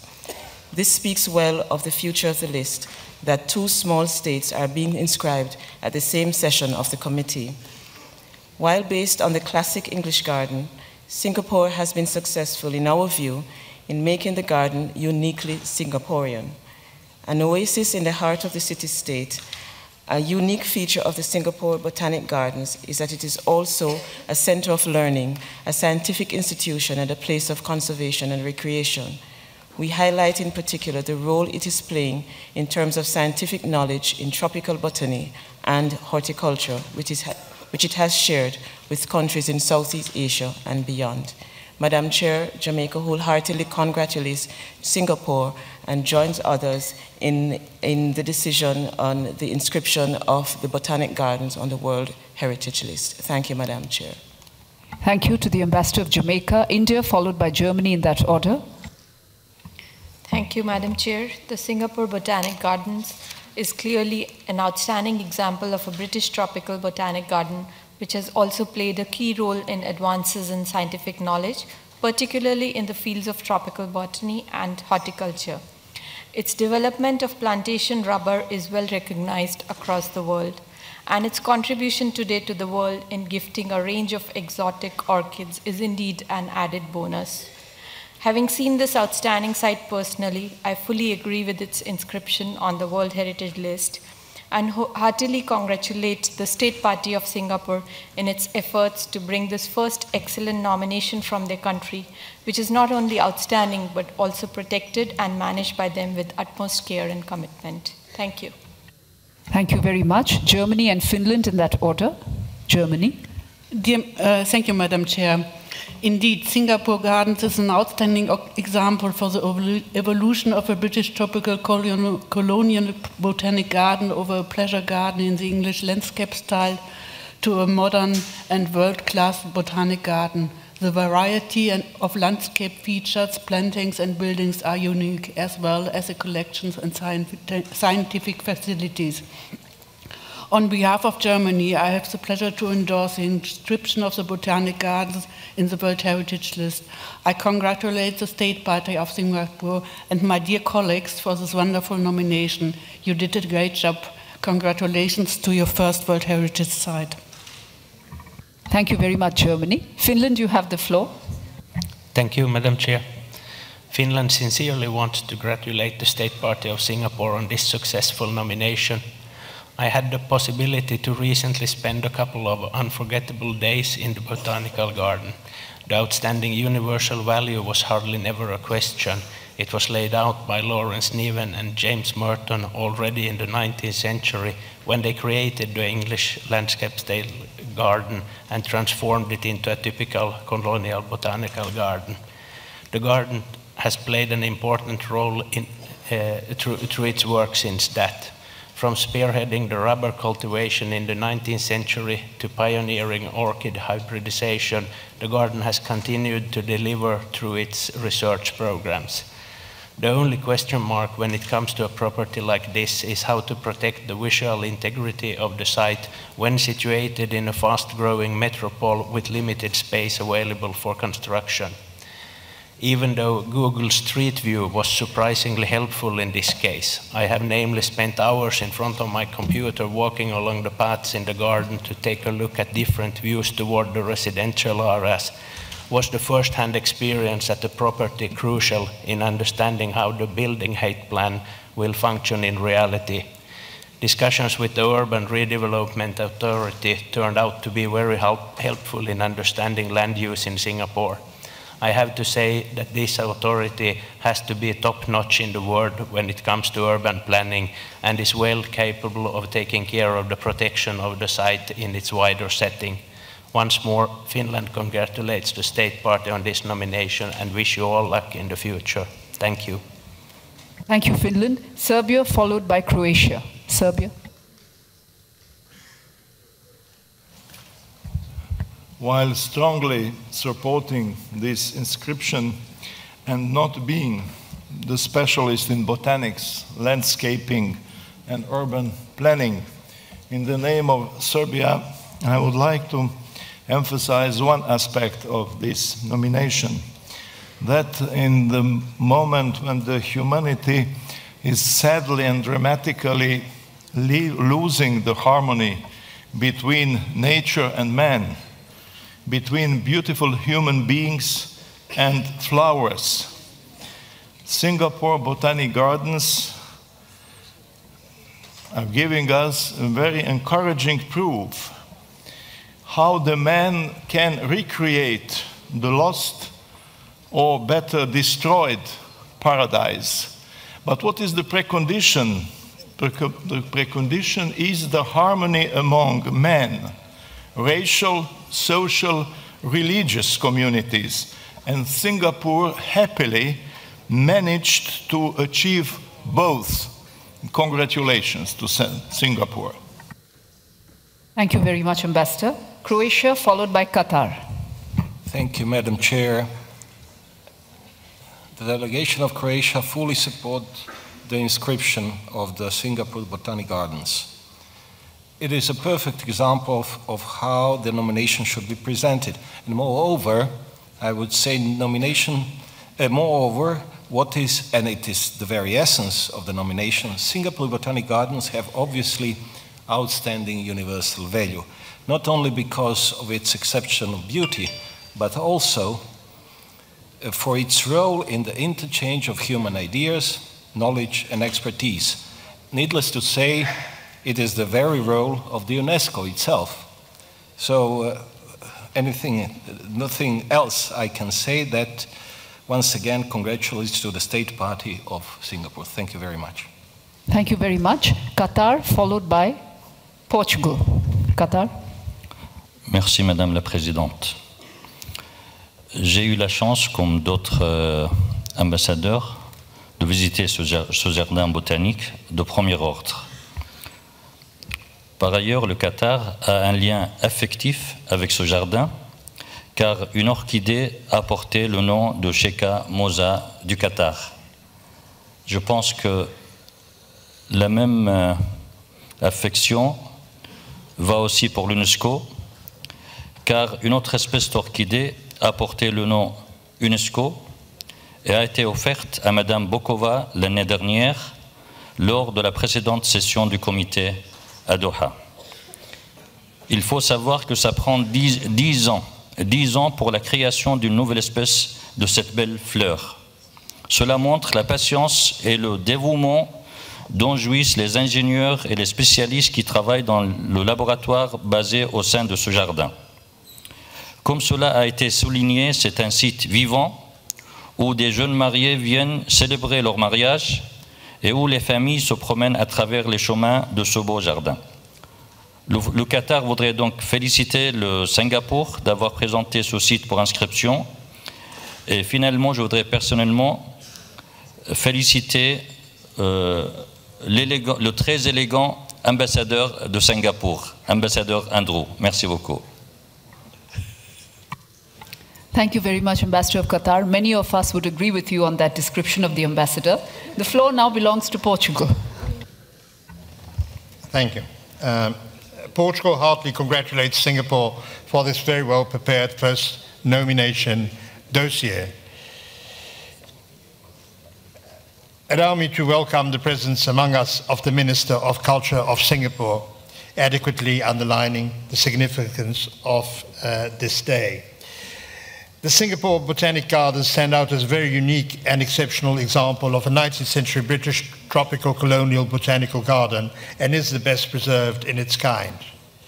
The landscape layout and buildings demonstrate well the different stages of the garden's development since their inception and constitute an outstanding historical, cultural, scientific and educational landmark. It is indeed impressive that the site's original 1860s pleasure garden layout in the style of the English landscape movement, which was an unusual design for the tropics region, had been able to preserve its design and continuity of purpose throughout the years. With more than 150 years of history, the 74-hectare gardens hold a unique and significant place in the history of Singapore and the region and have succeeded in encapsulating natural and cultural heritage over all these years. Similarly, the gardens have retained their importance as a tropical botany and horticultural reference center, fostering scientific and agricultural development in Singapore and the region. Furthermore, Madam Chair, Madam President, the challenge of human, social, economic and cultural multi-layered realities of Singapore are addressed here in a far-reaching and forward-looking manner, which is testimony to the country's urban and landscape management policy. The gardens are indeed a good example of a well-developed planning that permits to appropriately respond to constraints that geography may dictate. Allow me also, Madam President, in this context, to mention the overall efforts that are being successfully carried out by Singapore to preserve its unique historical and cultural heritage. And Portugal is proud to be part of this heritage. For all these reasons, we strongly support the inscription of the Singapore Botanic Gardens on the World Heritage List and congratulate once again Singapore for its first ever nominated property. When Singapore celebrates its 50th anniversary, this is yet another significant milestone indeed. Congratulations. I thank you. Thank you very much, Ambassador. Poland, followed by the Philippines. Poland. Thank you, Madam Chairperson. We are very pleased to support the nomination of the Singapore Botanic Gardens to be inscribed on the World Heritage List. Singapore Botanical Gardens are a vivid example of how the finest pieces of natural wonders can be used as a means to promote a vision of a green city. This unique property has a well-defined cultural and historical landscape features. It is also a leading center for plant science, research and conservation. Poland would like to commend Singapore for the perfect preparation of this nomination. And I would like to use this opportunity to congratulate Singapore for the first inscription on the World Heritage List, exactly the same year where the 50th anniversary of existence of this country is celebrated. Thank you very much. Thank you, Poland. Peru, and then Kazakhstan. Peru? No, should be Philippines. Oh, my mistake. Apologies to the Philippines. Philippines, and then Peru. Okay. Thank you, Madam Philippines. Chair. Thank you, Madam Chair. The Philippines celebrates this first World Heritage List inscription of Singapore, the Singapore Botanical Gardens. Confined in a 49-hectare area, this well-preserved site illustrates the British Tropical Botanic Garden, which has been playing a key role in scientific knowledge to the world. Other than the plant collection, which are definitive in the region, the conservation and monitoring approaches of digital inventories on living plants, archival plans, built heritage, biodiversity, and other attributes of the cultural landscape that nurture discovery and creativity are exceptional. This inspiring site reminds us that research is the ground of innovation, past is the foundation of the future, memory is the soil of the imagination. Congratulations, Singapore. Thank you very much, Ambassador. The floor now belongs to Peru, followed by Kazakhstan. Gracias, Presidenta. El Perú respalda plenamente el proyecto de decisión para inscribir el Jardín Botánico de Singapur en la lista del Patrimonio Mundial.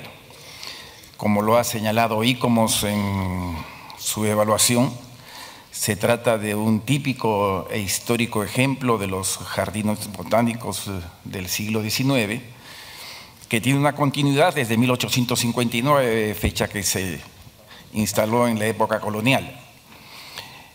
El valor universal excepcional, la prueba de los criterios de integridad y de autenticidad están debidamente justificados. Se trata de un paisaje cultural que al mismo tiempo ha realizado y realiza una serie de aportes al conocimiento científico en materia de la botánica tropical y la horticultura.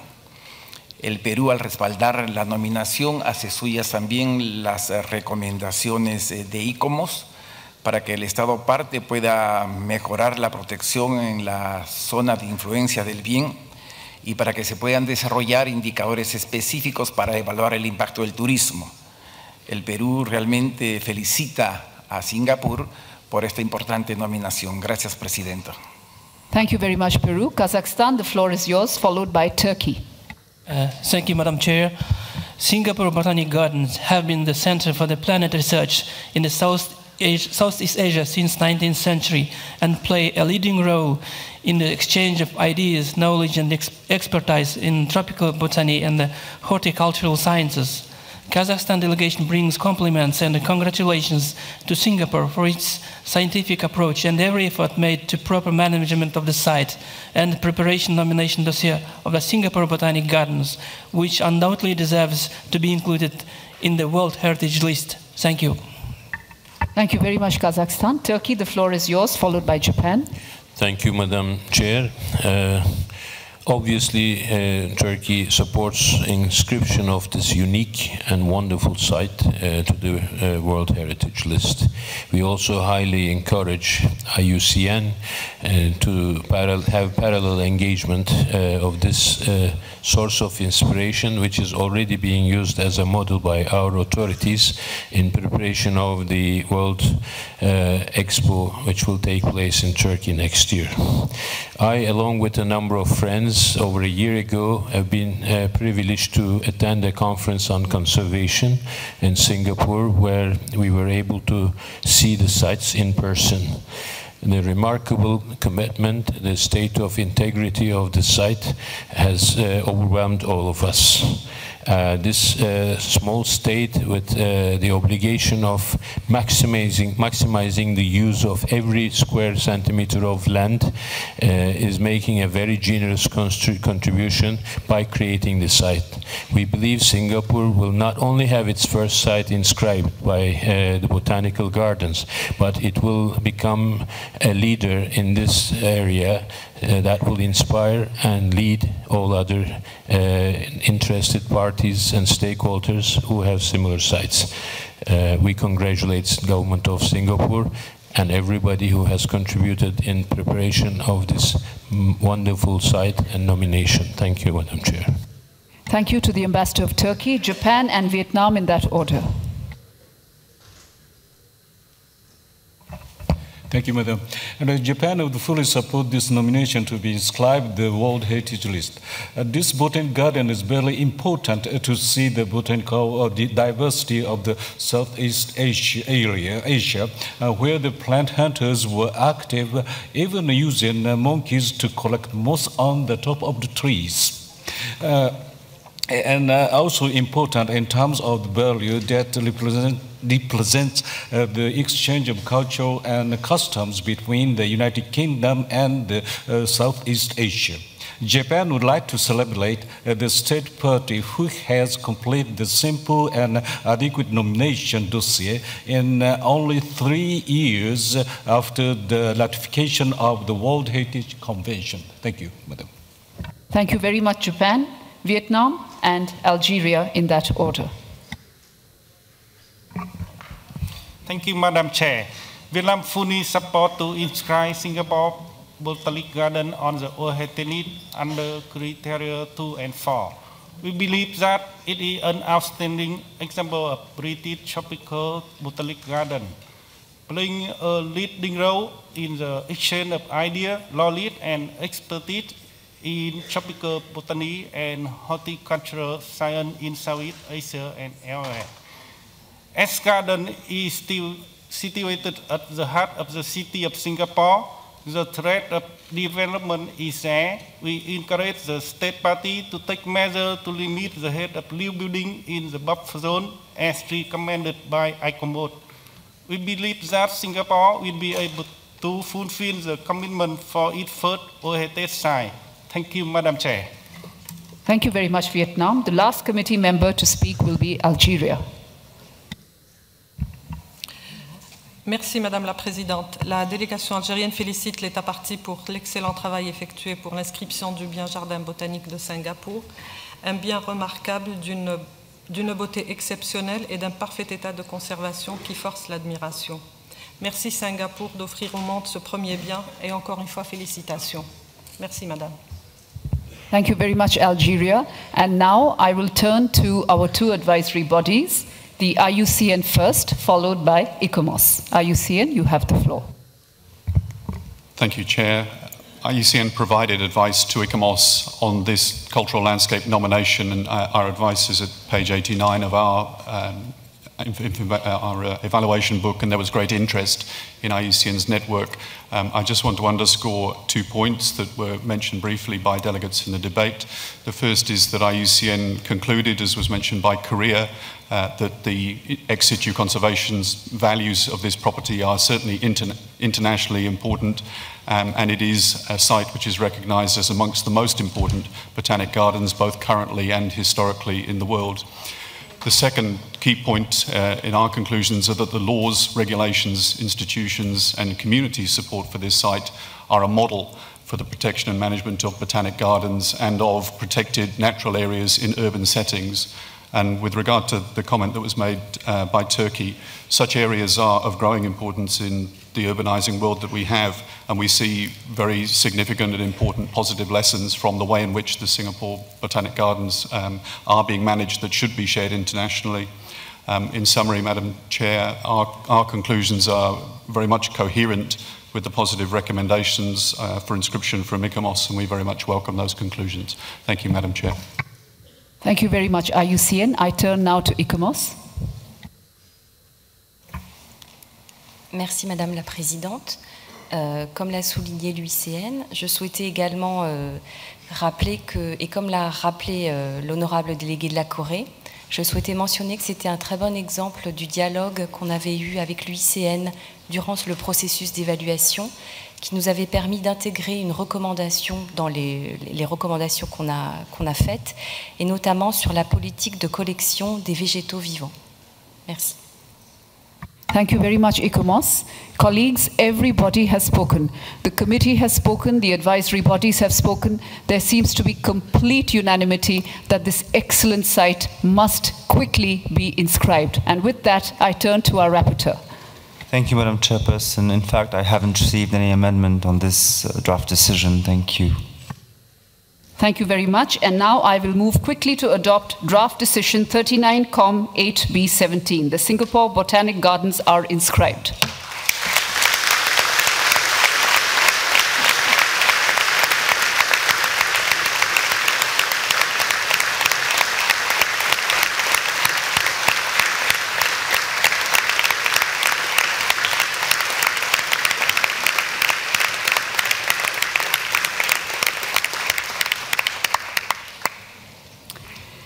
Let me congratulate Singapore very warmly on behalf of the entire committee for the inscription of this property. Let me also welcome the Minister from Singapore who is present here on this occasion. You have the floor, Honourable Minister, for a brief 2-minute statement. Thank you. Madam Chairperson, Excellencies and distinguished delegates, ladies and gentlemen, Singapore is deeply honoured to have the Singapore Botanic Gardens inscribed as our very first World Heritage Site. And for a small island state like Singapore, all of 700 square kilometers, I must say this is also a very humbling experience, especially after coming right after two great civilizations of the world, China and Iran. I thank the chairperson and all the members of the World Heritage Committee for the unanimous and wholehearted endorsement of the recommendation. I thank the professional bodies of ICOMOS and IUCN for their hard work in reviewing and supporting the sites. And I also thank and congratulate the chairperson, the government of the Federal Republic of Government for all the arrangements and the warm hospitality in arranging this meeting.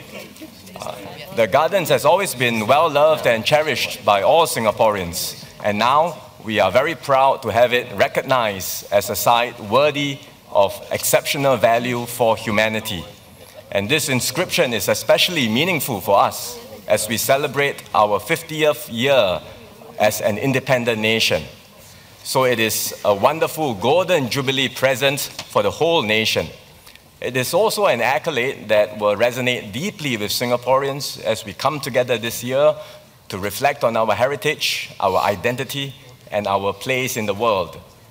Today's inscription seals our commitment to conserve and protect the gardens for posterity, for Singaporeans, and for the whole world. We pledge to do our part to preserve and safeguard world heritage. We pledge to give our continued full support for UNESCO's important mission and work. And finally, let me invite everyone to visit at your own convenience the Singapore Botanic Gardens, our first ever World Heritage Site. Thank you very much.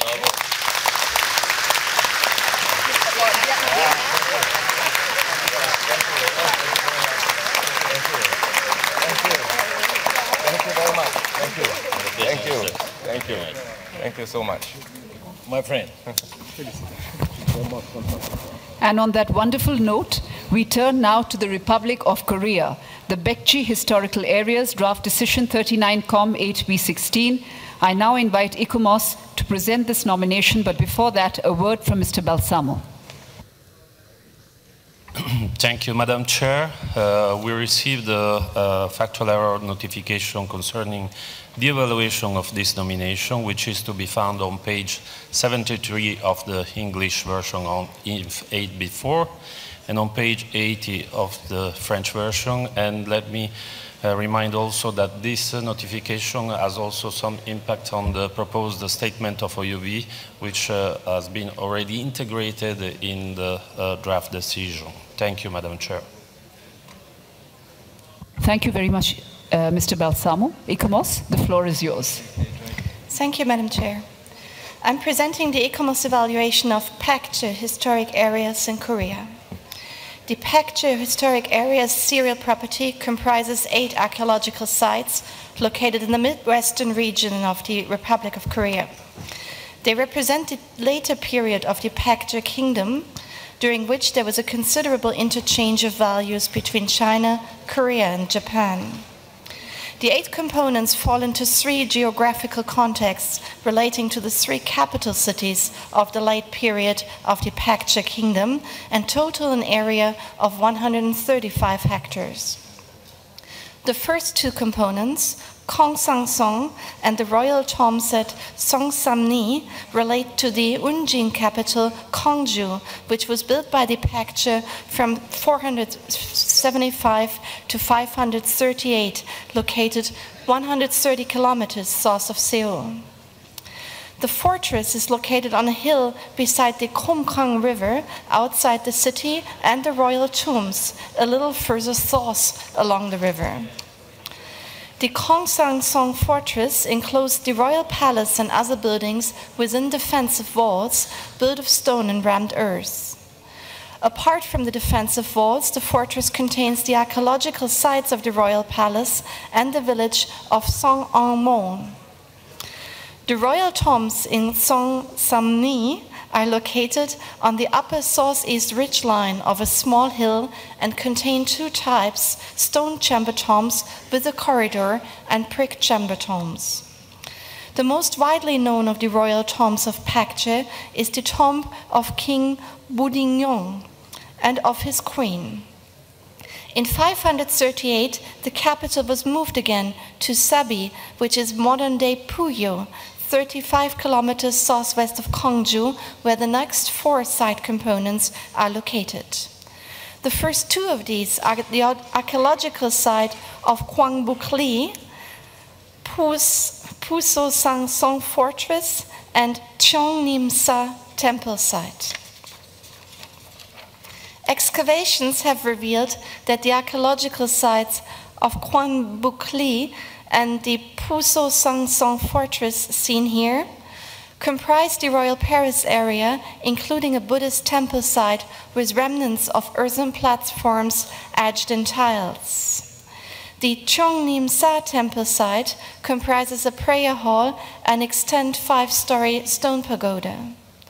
2 further sites in the Puyo group are the royal tombs Dunsangri and Nasong City Wall. The Nasong City Wall was constructed in rammed earth techniques with branches and plants used for the foundation in swamper areas and at times reinforced with stone buttresses. The 7 royal tombs at Dunsanri were robbed before they could be excavated, but contain murals depicting the 4 deities and decorated ceiling with locust and cloth design. The last group of 2 site components is located at Iksan, 50 kilometers south of Puyo, and connected to the Khongsang and Manyongyang rivers and inland transport routes in an area of extensive agricultural lands. The 2 components in Iksan are the archaeological site of Wangunri and the royal palace of Biruksa temple site. Wangungri is located on a raised terraced platforms and contained a Buddhist temple with 5-story stone pagoda. It shares its layout and features with ancient royal palaces in China and Japan. The Biruksa temple site is said to represent the largest temple site discovered in the region and comprises 3 parallel pagodas and prayer halls. ICOMOS considers that the serial selection is appropriate and that the conditions of integrity and authenticity are met. ICOMOS further concluded that criteria 2 and 3 are justified. In terms of management, the State Party has provided a program for development of an overall tourism management strategy for the nominated property, as well as visitor management plan for each component part, which still needs to be completed. ICOMOS considers that the boundaries, protection, conservation and management conditions are adequate, but further recommends reducing the monitoring periodicity to 3 rather than 5 years, as is proposed by the State Party. In conclusion, ICOMOS recommends that Pakche historic areas, Republic of Korea, be inscribed on the World Heritage List on the basis of criteria 2 and 3. Thank you, Madam Chairperson. Thank you very much, ICOMOS. The floor is now open to committee members. Philippines, you have the floor. Thank you, Madam Chair. The Philippines congratulates the Korea for this inscription, the Bakche historic areas. The 8 archaeological sites relating to the 3 capital cities of the late period of the Bakche Kingdom compose a significant historical segment that completes the narrative of the Korean Peninsula. This is an exceptional testimony to the cultural, religious, and technological exchanges between China, Korea, and Japan. Viewed in the East Asian context, the serial site occupies a specific chronological period that foregrounds and bridges other ancient histories of the region. This episode of history reminds us of how our cross-cultural exchange nurture understanding, tolerance, and the progress of civilizations. Thank you, Madam Chair. Thank you very much, Philippines. Japan, followed by India.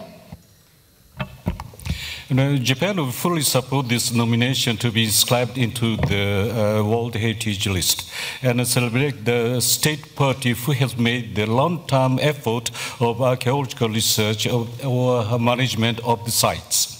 This is the quite significant site which demonstrates the structural and cultural features of the Baekje Kingdom as well as the World Heritage Site and Gyeongju with regard to the Silla Kingdom. Thank you. Thank you very much. India, you have the floor, followed by Qatar. Thank you, Madam Chair. India is in complete agreement with the ICOMOS evaluation that recognizes the outstanding universal value of this site as exhibiting the interchange between the ancient East Asian kingdoms in Korea, China, and Japan in the development of construction techniques and the spread of Buddhism. As such, the sites are a great testimony to exchanges in Asian civilizations, and we congratulate Korea on this excellent nomination which the committee is ready to inscribe. Thank you. Thank you very much. That was a slight slip of my tongue. It is India followed by Germany. Germany, you have the floor. And I see the ambassador of Qatar raising his flag. I'll come down to you in a while. Germany, you have the floor. Thank you, Madam Chair. The archaeological sites and the architecture of the Bakche historic areas are indeed a great testimony of the exchange and trade that occurred in Bakche between China, Japan, and Korea in ancient times. Affected by this cultural exchange, Bakche developed a unique architecture, and it's truly a site of outstanding universal value.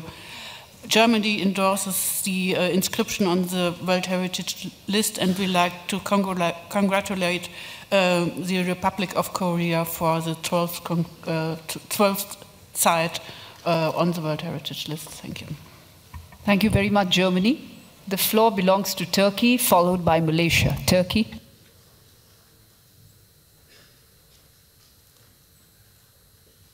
Thank you, Madam Chair. Turkey applauds this nomination.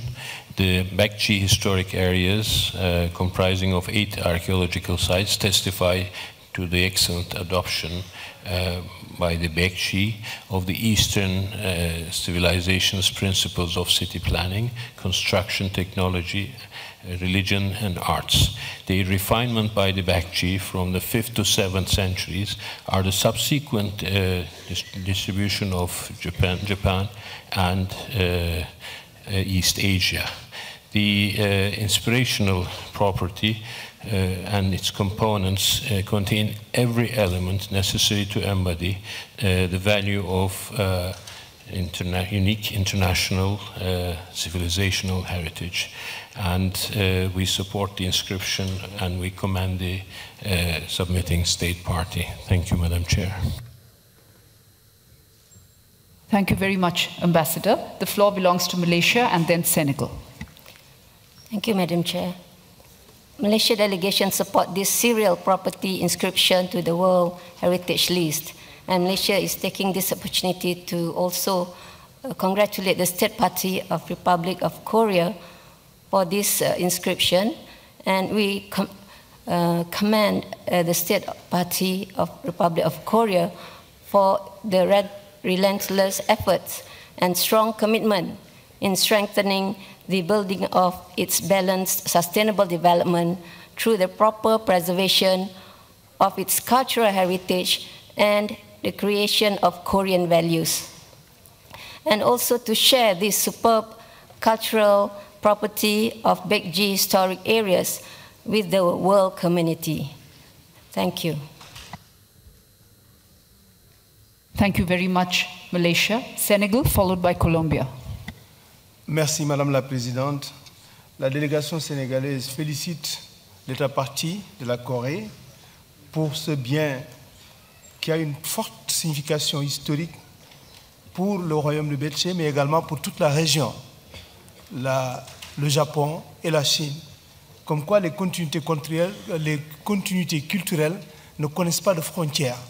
Elles rapprochent par ses valeurs culturelles et historiques ces peuples de la même région. Le Sénégal se félicite également des mesures prises par l'État partie, autant au niveau des mesures de protection, mais également à une stratégie de développement du tourisme autour du site pour garantir sa préservation. Pour toutes ces raisons, nous félicitons l'inscription, l'État partie et l'inscription de ce site sur la liste du patrimoine mondial. Je vous remercie, Madame la Présidente. Merci beaucoup, Senegal. The floor now belongs to Colombia, followed by Lebanon. Gracias, señora Presidenta. Colombia apoya el proyecto de decisión de inscripción en la lista del Patrimonio Mundial de este lugar, compuesto por 8 áreas.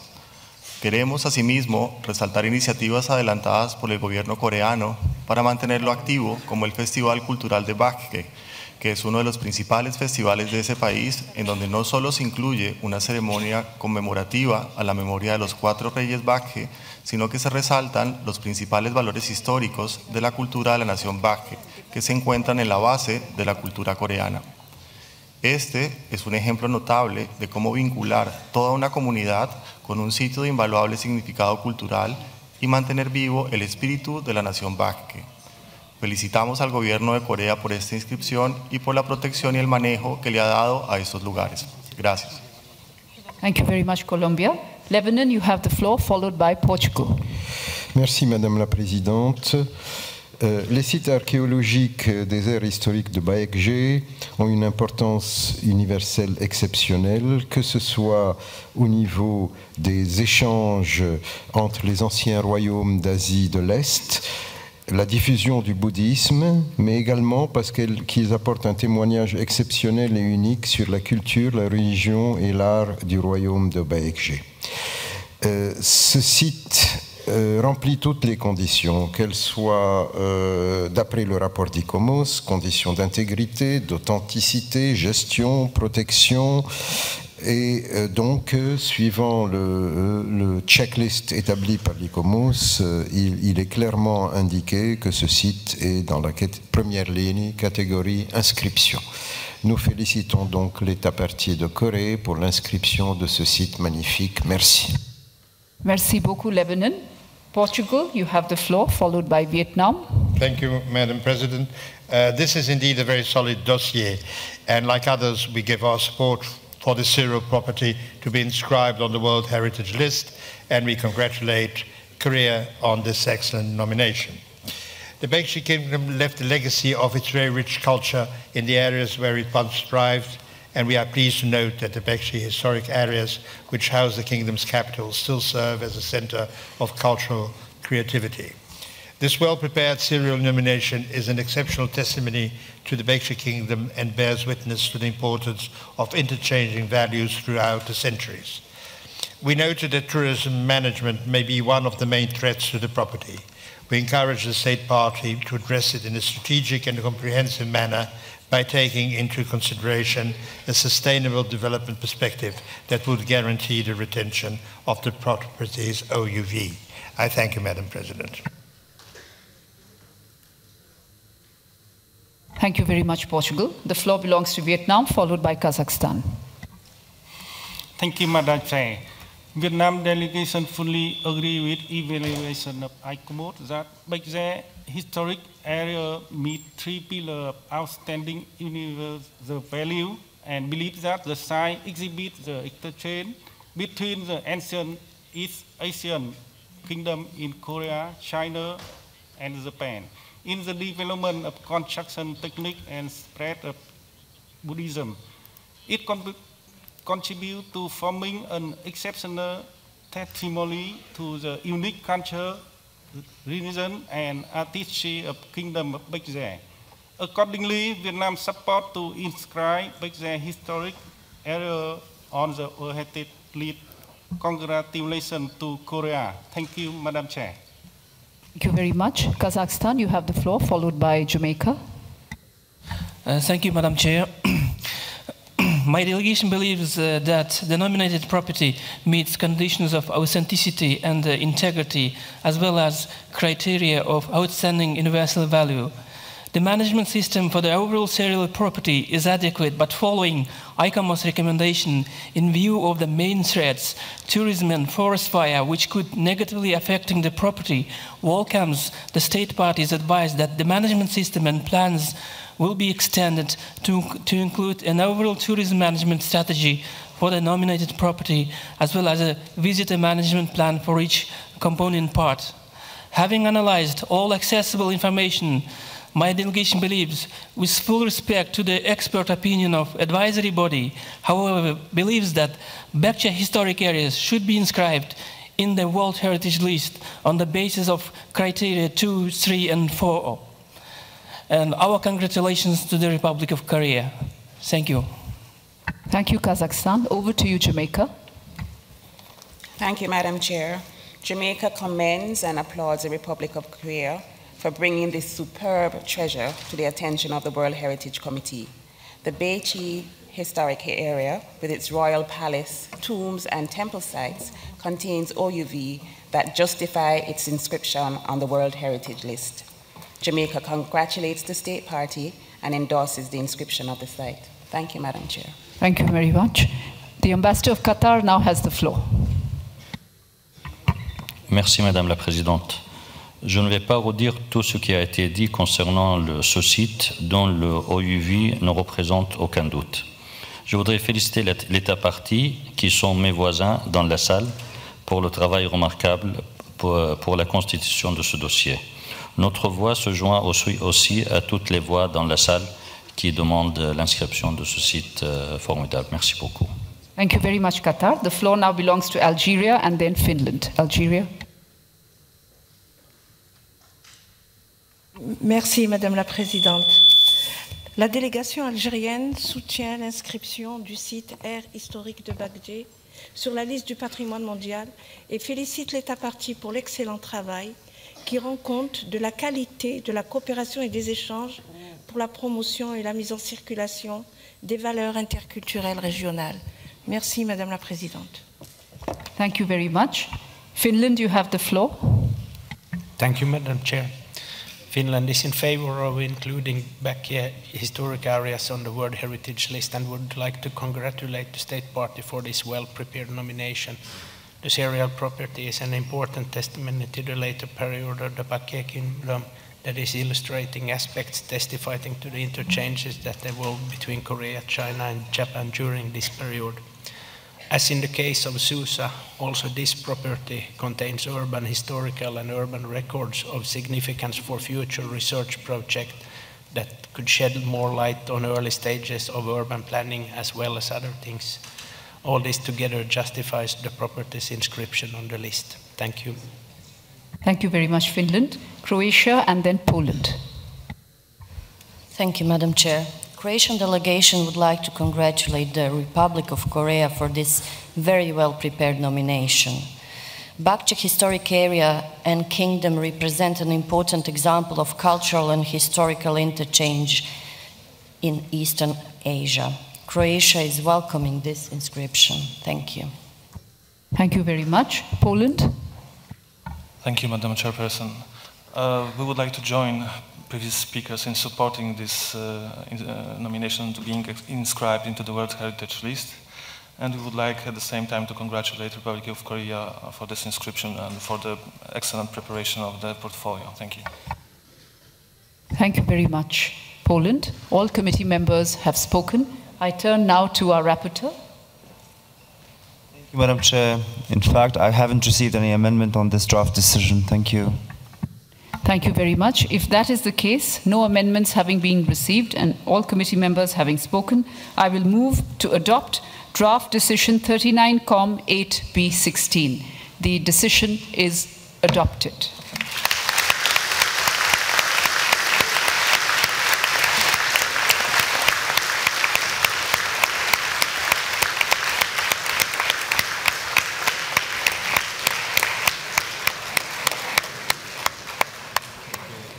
Let me congratulate the Republic of Korea on behalf of the entire committee for the inscription of this property. The Republic of Korea has the floor for a brief 2-minute statement. Thank you.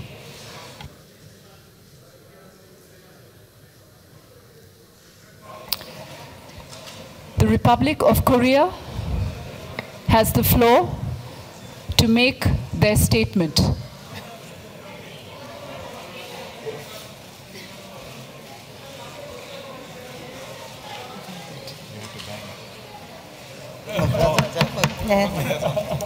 Thank you. The Republic of Korea, we are eagerly awaiting your statement.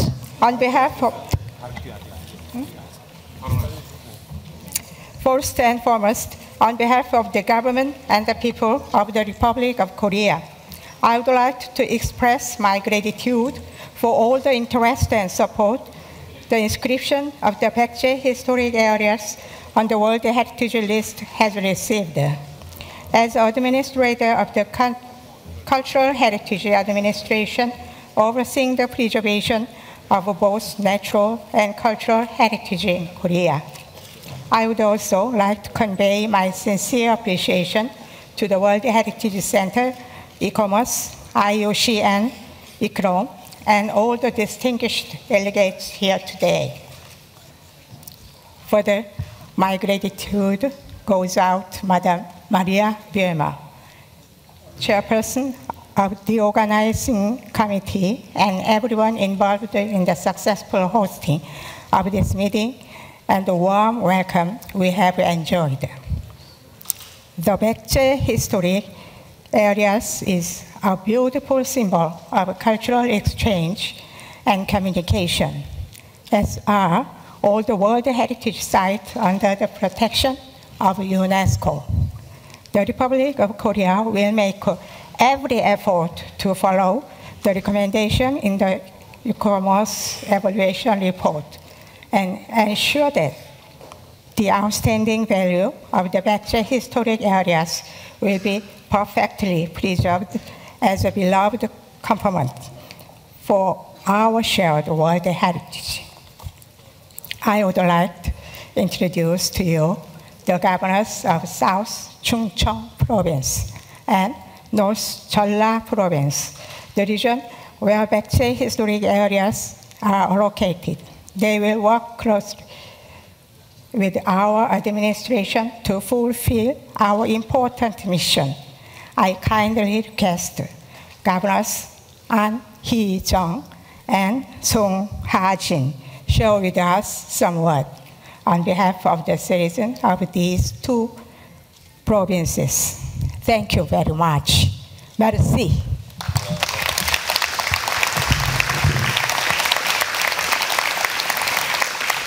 Thank you, Madam Chair.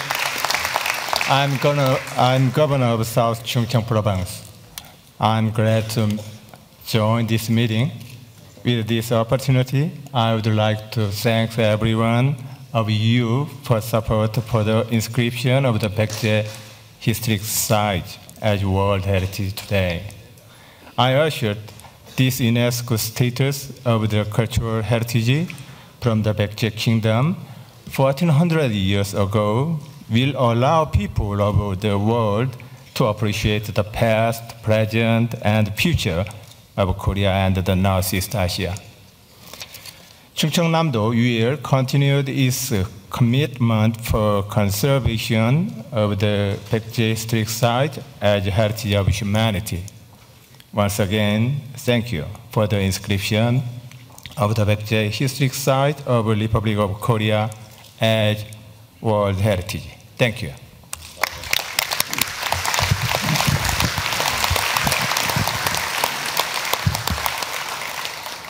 Thank you, Madam Chair. I am Song Ha-jin, Governor of Jeollabuk-do Province of Korea.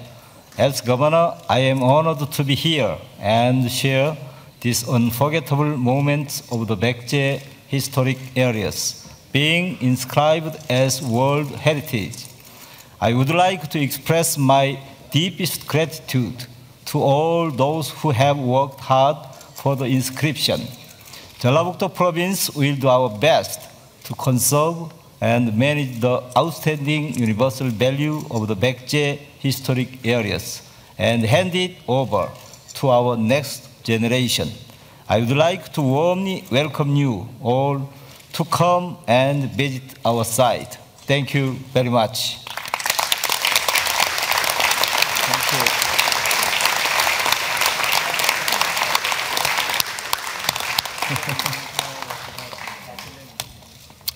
you.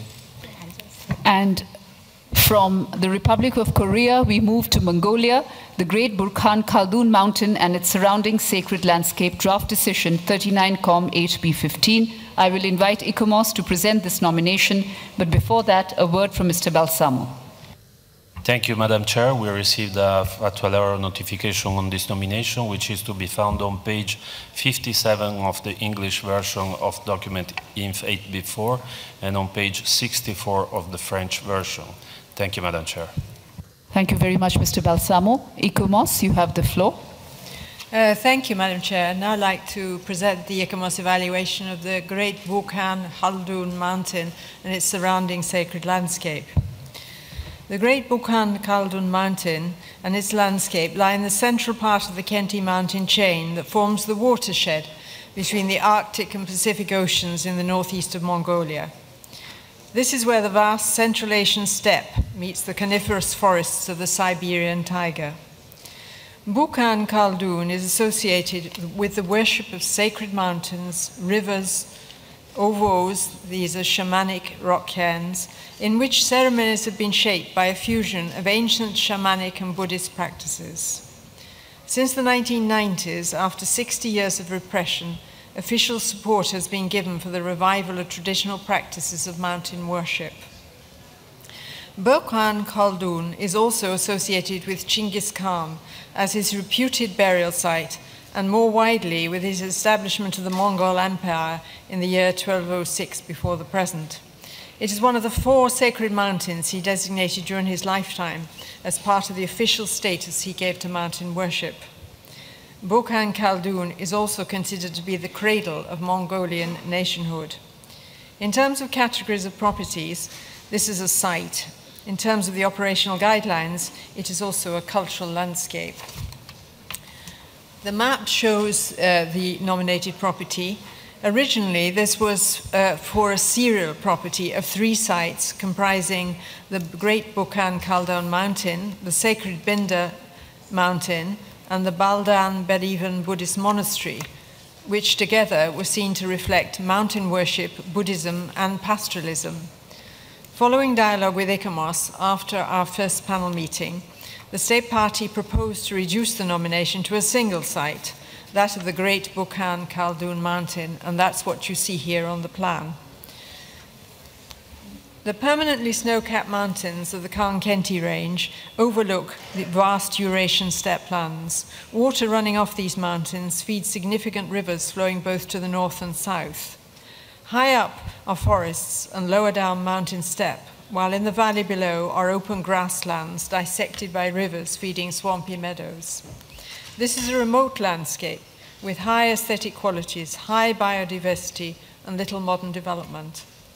Within the boundaries are the sacred mountain Burkhan Khaldun, and around it a ring of smaller mountains, from the summits of which people can worship from a distance.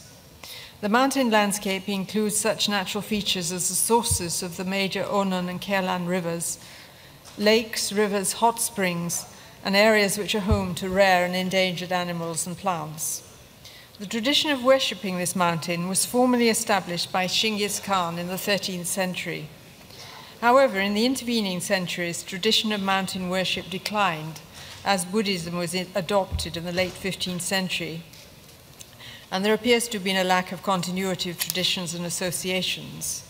Since the 1990s, the revival of mountain worship has been encouraged, and old shamanistic rituals are being revived and integrated with Buddhist rituals. State-sponsored celebrations now take place at the mountain each summer.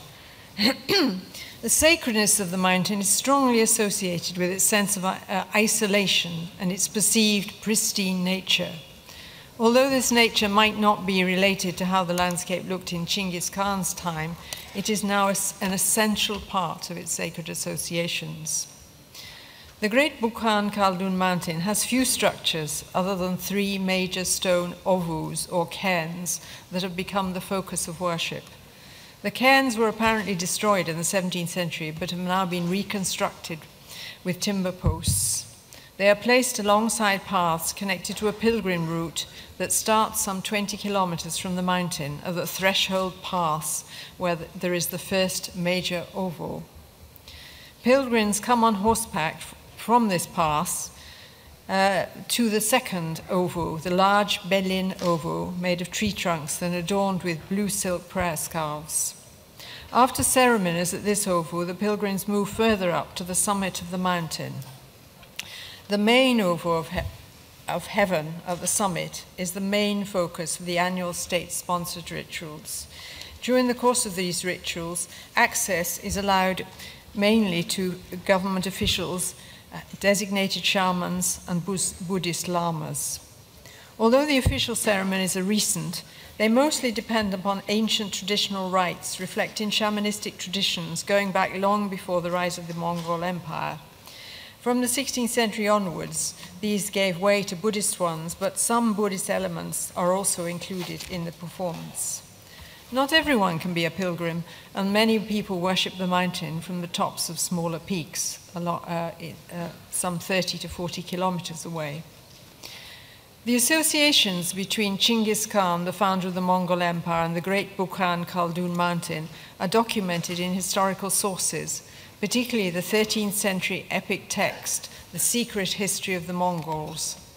It is suggested that this mountain was an area he venerated during his lifetime for its spiritual solace.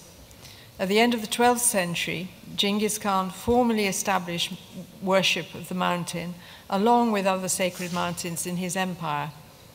Mountain worship became an important unifying factor in Genghis Khan's successful unification of several groups of people inhabiting the Mongolian steppes, such as the Turks, Tungus, and the various Mongolian peoples, forming what became known as the Mongol nation. Genghis Khan was proclaimed the Great Khan and began building the empire the largest the world has seen. His capital in the Orkhon Valley was inscribed on the World Heritage List in 2004. Mongols believe that most of the elevated land in the Great Mongolian steppes has spiritual significance, and that this has persisted since ancient times. From archaeological and documentary evidence, it is suggested that worship of these mountains could have begun at least during the period of the Hunnu Empire, which was from 209 before the Christian era until 93 of the present era. However, linking current practices to what existed 2,000 years ago is somewhat problematic. The Mongol peoples migrated into the area of the Khenti Mountains around the 8th to the 11th century before the present, and until the 12th century lived alongside many other peoples. ICOMOS considers, could I have the next slide, please? ICOMOS considers that the significance of the Great Bukhan Khaldun Mountain has been established. Its associations with Genghis Khan and his support and adoption of mountain worship throughout his empire based on long-standing shamanic traditions associated with non-nomadic peoples. What we do not think has been established is a continuity of mountain worship from ancient times to the present day. Whether cultural traditions, and particularly nature worship, can be seen to be thousands of years old, as suggested in the dossier, and whether or not there is a continuity of traditions is somewhat problematic. There is evidence that mountains in the Khenti range and elsewhere were considered sacred in ancient times. It's less clear that there's been a continuity since then. Also difficult is the association of the nominated property, in particular Bukhan Khaldun, with the idea of the Mongolian nation or the birthplace of the Mongolian people. Whereas the extraordinary influence that Genghis Khan exerted on Eurasia and further afield can be readily seen to be more than of national importance, the association with the Mongolian nation is necessarily importance that relates to national boundaries. The comparative analysis points to the singularity of a sacred mountain closely associated with a major historic figure, Genghis Khan, and with his formal adoption of mountain worship as state religion. The property was nominated on the basis of criteria 3, 4, 5, and 6. ICOMOS does not consider that criterion 3 can be justified in terms of the continuity of mountain worship over thousands of years. Nor do we consider that criterion 5, which relates to agropastoralism in the surrounding areas, can be justified, as no clear evidence has been put forward suggesting that that pastoralism is particularly or unusually distinctive compared to many other parts of Mongolia. ICOMOS does, however, consider that both criterion 4 and 6 can be fully justified. Criterion 4 relates to the way the mountain reflects the formalization of mountain worship by Genghis Khan, a key factor in his success in unifying the Mongol peoples. And criterion 6 relates to the secret history of the Mongols, the epic that has been recognized as being a literary work of world importance. The text covers many aspects of Mongolian culture, but certainly refers to Bukhan Khaldun and its links with Genghis Khan, and particularly to a simple ceremony held on the mountain and its formal recognition with other mountains by the emperor. In terms of integrity, the very large nominated site has adequate attributes within its boundaries to reflect all its sacred associations. In terms of authenticity, all the natural and cultural attributes of the mountain display their value. Various parts are vulnerable to potential increase in tourism, and which could profoundly change its sense of isolation if not well managed. In terms of the boundaries, these clearly encompass all the recognized attributes. ICOMOS recognizes the difficulty of establishing the limits for a sacred mountain as large as Bukhan Khaldun, which can be seen for a considerable distance. But ICOMOS considers that a management boundary does need to be established, which can be related to protection and is clearly understood by all those in the area. The logic of the area proposed by, at the moment in the nomination dossier for the buffer zone is not entirely clear, and a clearer rationale needs to be provided. Not all of the property is legally protected at present, although parts are situated in the territory of the Khan Kenti Special Protected Area, which does protect aspects of nature conservation. There are plans to include the whole property and its buffer zone in that, larger territory in 2015. ICOMOS considers that in terms of management, the traditional management is very strong. However, other aspects do need to be addressed relating to tourism and the development of settlements in the area as pastoralists gradually begin to settle. The version of the management plan submitted was an initial version which has not yet been approved or implemented. It is stated that it is intended to establish a new management administration for the protection and management of the property and to complete and implement the plan. Before completion and adoption, ICOMOS considers that more work is needed to augment the plan to allow it to provide an appropriate framework for management of the property. Although at the moment tourism is slight, there are indications that it will increase, and it needs to be managed to protect the very singular qualities of the sacred space. In conclusion, ICOMOS considers that Bukhan Khaldun could fully justify its outstanding universal value, but we do not consider that at the moment the management systems are yet strong enough for this complex site and all its dimensions. Turning to the recommendations, ICOMOS recommends that the nomination of Bukhan Khaldun should be referred back to the state party in order to allow it to undertake measures to improve legal protection and, in particular, to strengthen the management. ICOMOS will be ready and willing to offer advice on these aspects in the framework of the upstream processes. Thank you very much. Thank you, ICOMOS. In thanking you, I would request the advisory bodies to stick to the time limits, please. And now I throw the floor open to the committee members. The Republic of Korea has the floor.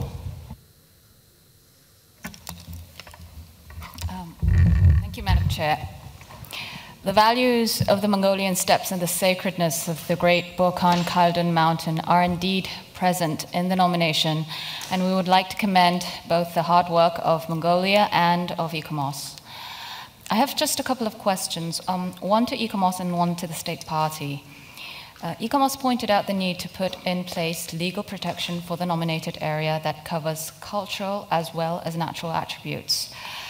The evaluation states that the area is a special protected area which provides for the natural and environmental protection, and that the larger area will be included this year, as has just been confirmed by the presentation. It's also recognized that the state policy of Mongolia incorporates the traditional practices and customs of nature protection. The President of Mongolia has also issued a decree on supporting initiatives to revive the tradition of worshipping the mountains. These are all facts provided in the evaluation, and it appears that Mongolia at this moment has the layers of legal protection which would apply to both the natural and cultural values that is identified as constituting the OUV of the property. This site is a cultural landscape and a sacred mountain, and it appears that the tangible attributes are the mountains and the landscapes, whereas the attributes relating to criterion 6 is the associated intangible practice and traditions. Therefore, we would like to ask what sort of legal protection that ICOMOS is requesting that will cover both the natural and cultural aspects, because they do appear to be already protected within the national legal structure. The other pending issue, which seems to have determined the recommendation of a referral, is the boundary delineation of the buffer zone. ICOMOS has asked the state party to redefine the boundaries of the buffer zone, to provide a clearer rationale in approaching the delineation, and to recognize the natural features when drawing out the line. Judging from the fact that ICOMOS has recommended a referral of the property, which does not implicate another evaluation mission to check on these boundaries, we would like to ask the government of Mongolia to check on how far they have gone ahead in redrawing these buffer zones, and give us assurances on that issue, which, when we are satisfied, we would be able to support the inscription of the site. Thank you. Thank you very much, Republic of Korea, for those two questions. I will first finish the committee members before I go back to the advisory body. Japan, followed by Vietnam.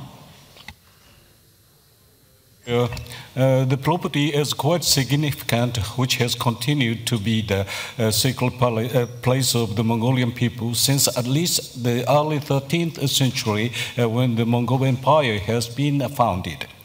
OUV of this property can obviously be recognized through, for example, the clear relationship between the sacred mountain and Genghis Khan, which describes in the secret history of the Mongols literary masterpieces.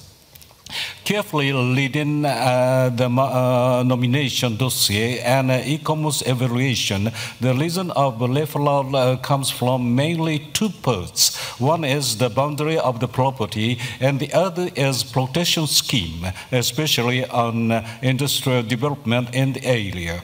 Although we understand the ICOMOS view for the boundary, that boundary line should be drawn based upon the geographical situations. But at the same time, taking into account of the huge size of the property, sometimes it has been to be a straight artificial line.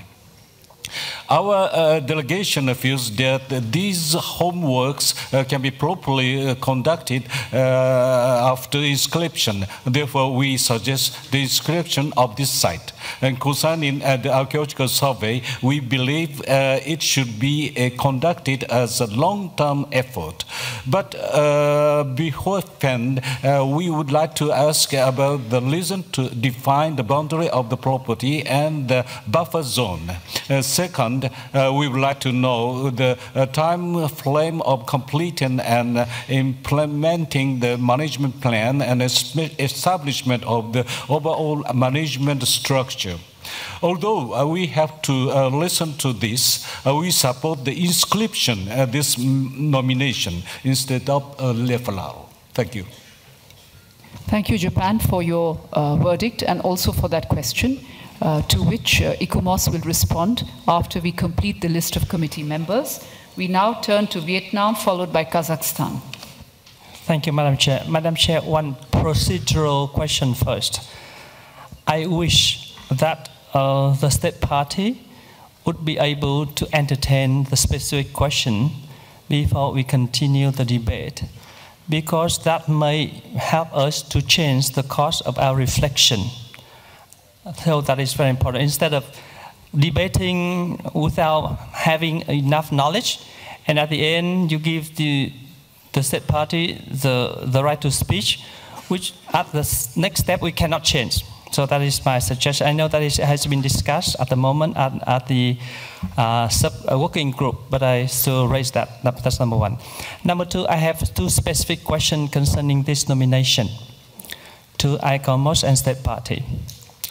I fully agree with the formulation of arguments presented by ICOMOS. I think that is very interesting. But one point in that presentation, you mentioned that there is lack of evidence to show the continuity of the mountain worship. So my question is, how does it affect to the, because you strongly suggest that this will be under Category 4, so is it, does it affect that justifications under Category 4? That's my first question. My second question concerning the boundaries. My colleague from Japan has mentioned that, but I also would like to seek your further clarification of how ICOMOS wish this site to be redefined in terms of its boundaries in order to have it, in order for it to be justified on that criteria. I thank you very much, Madam Chair. Thank you very much, Vietnam. The delegate of Vietnam has made a very useful suggestion that we might turn to the state party in question to answer some of the questions before we resume our debate. If the committee is agreeable, I will proceed to give the state party a chance to respond to some of the questions that have been made. I take that as an agreement, and so I will turn to the state party of Mongolia to respond to those questions. Mongolia, you have the floor. Yes. Thank you, Madam Chair. Mongolian government strongly commits to protection of this historical sacred site associated with world Asian history and a mountain symbol of Mongolian nation. In defining the boundary and the buffer zone for Great Burkhan Khaldun, our specialists were particularly concerned with ensuring the full expression of the outstanding universal value, as well as integrity, authenticity of property. We also well consulted with existing practices of delineation of already inscribed World Heritage Sites. Therefore, the current boundaries of the proposed property include natural and both tangible and intangible values of the property. The boundary of Great Burkhan Khaldun landscape characterized by concrete natural features, sacred mountains, lakes, rivers, as well cultural attributes as sacred overs, pilgrimage routes, some burial sites, which are well-known landmarks for people to recognize sacredness of this property. All the protected area and also buffer zone area are included within Hankinti strictly protected area. In addition, one should bear in mind that this mountain is worshipped, some cases from the distance by nomadic people. In some cases of nomadic culture, the visual dimension of sacred mountain is more prone to intangible values of the property. In this case, our specialists have drawn the boundaries by straight lines connecting the tops of the highest mountain hills located around the denominated area. Thus, State Party considers that the boundaries of the denominated property, its buffer zone, are reasonable and suited to the adequate management activities in relation to the nominated property. Consequently, the State Party asks the committee members to accept the delineation of boundaries as it is proposed in the nomination dossier. Second, concerning the management and property conservation. We submitted the draft of the management plan with the nomination of the property. According to the draft, the management plan is long and medium-term period. Mongolian government already has started some action for the implementation of the proposed management plan. There has been conducted archaeological, historical, geographical, geophysical Mongolian-Japanese joint expedition at the site for 5 years ago.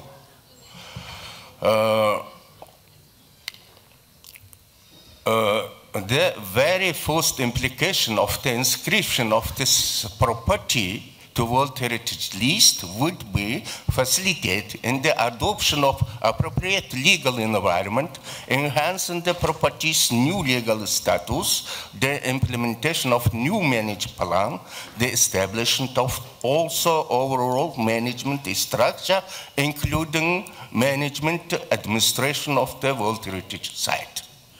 Mongolia would like to express its strong assurance that activities related to mining industry are strictly prohibited in the buffer zones under the law to prohibit mineral explorations, mining operations at headwaters of the rivers, protected zones of the water reservations and forestry areas adopted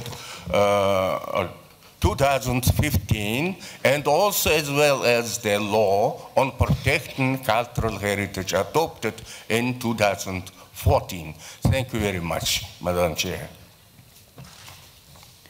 Thank you, Mongolia, for that detailed and well-informed response, which I trust will make it easier for committee members to arrive at a decision on this nomination.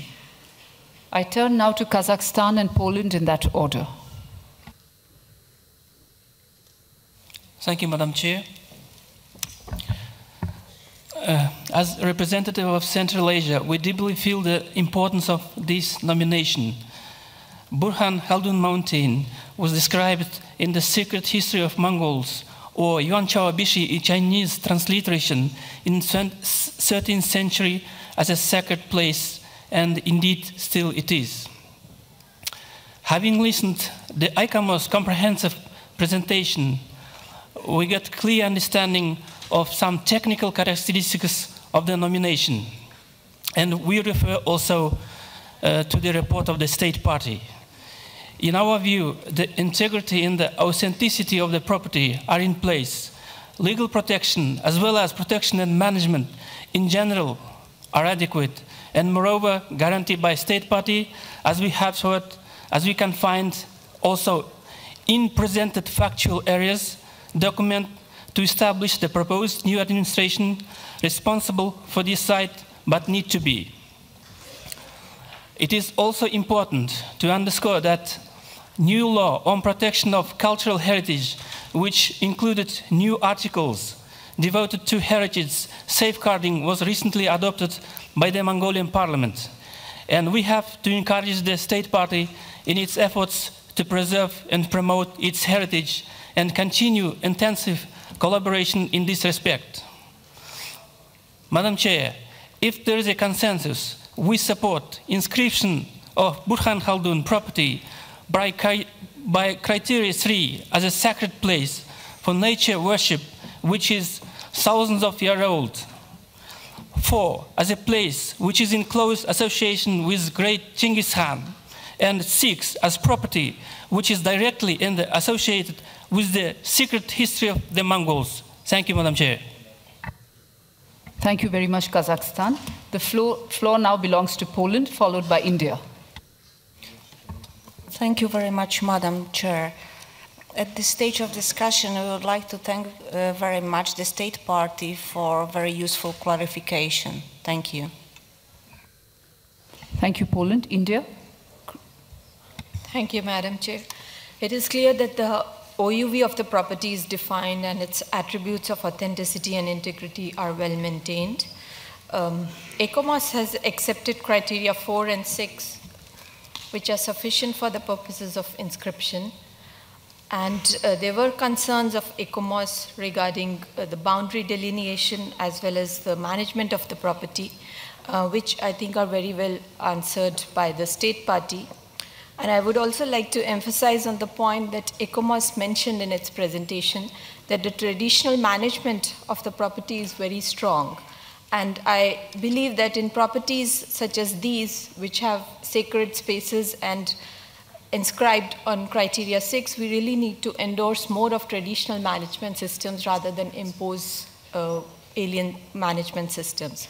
Although it's already clarified by the State Party that the national law ensures that both the cultural attributes as well as the natural ones are under protection. So we would also like to endorse the inscription of the site. Thank you. Thank you, India, followed by Croatia and Germany.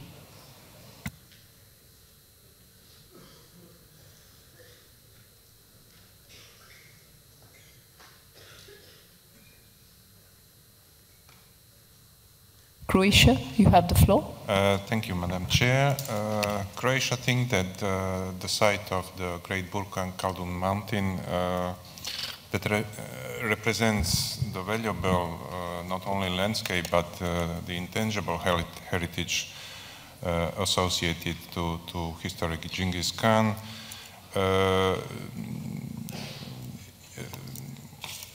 As also ECOMOS said, has recognized OUV concerning the integrity, authenticity, and other elements.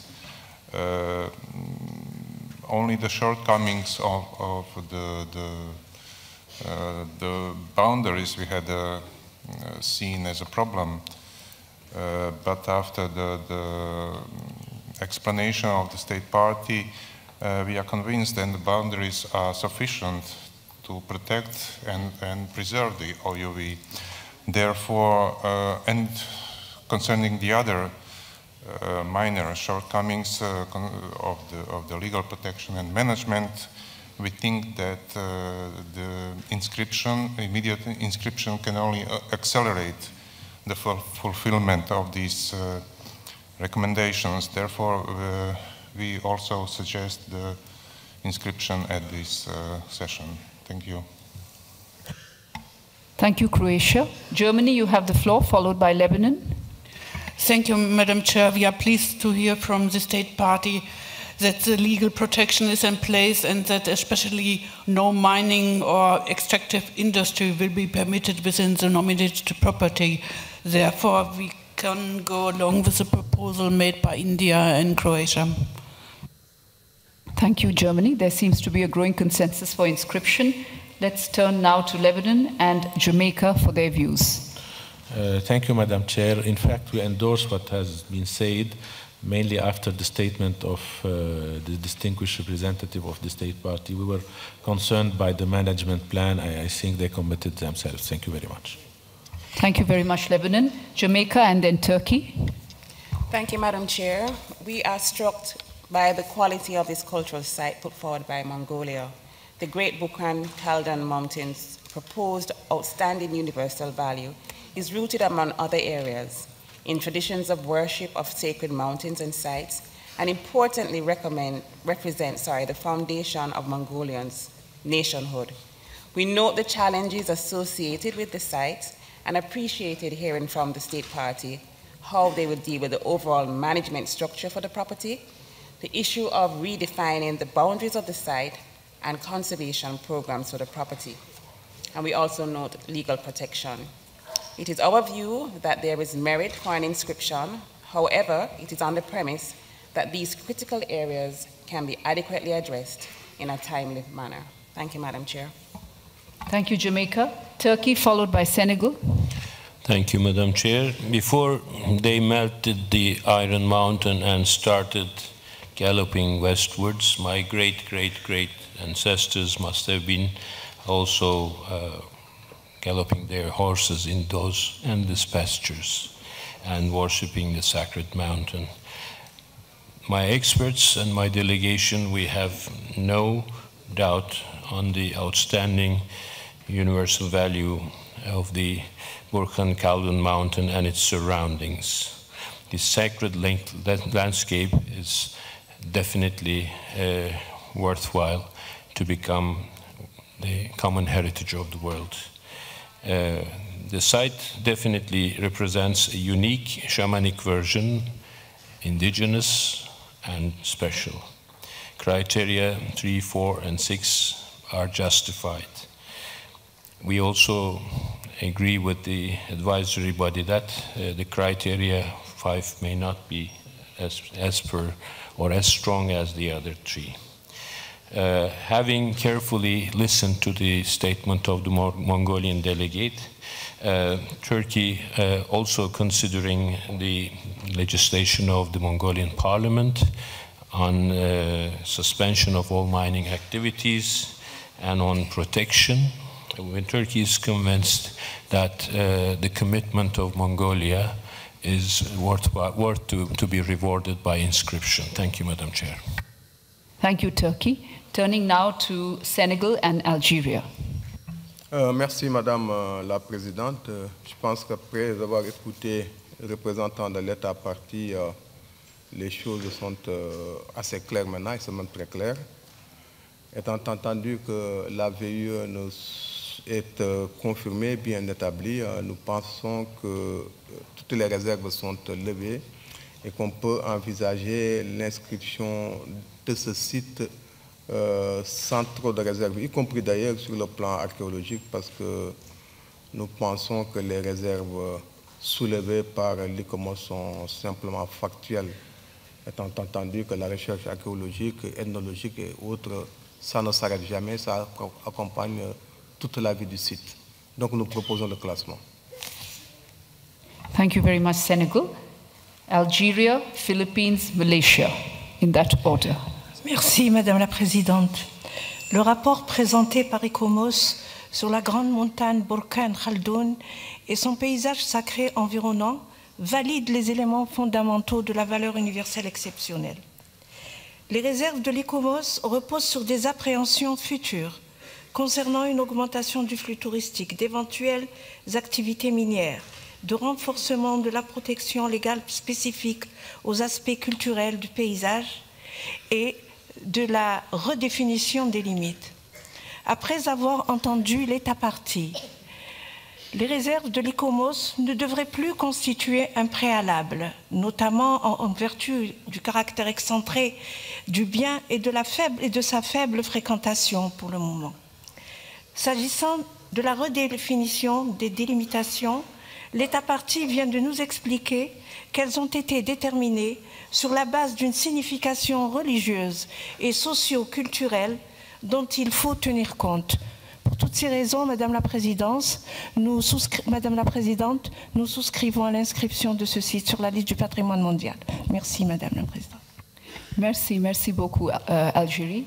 Maintenant, je donne la parole à Philippines et Malaysia. Philippines. Thank you, Madam Chair.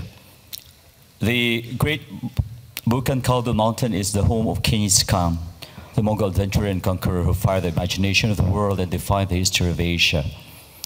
Without doubt, this mountainscape, reverberating with sacred worships and punctuated by sites, is a valuable contribution to the list of sacred landscapes in the World Heritage List.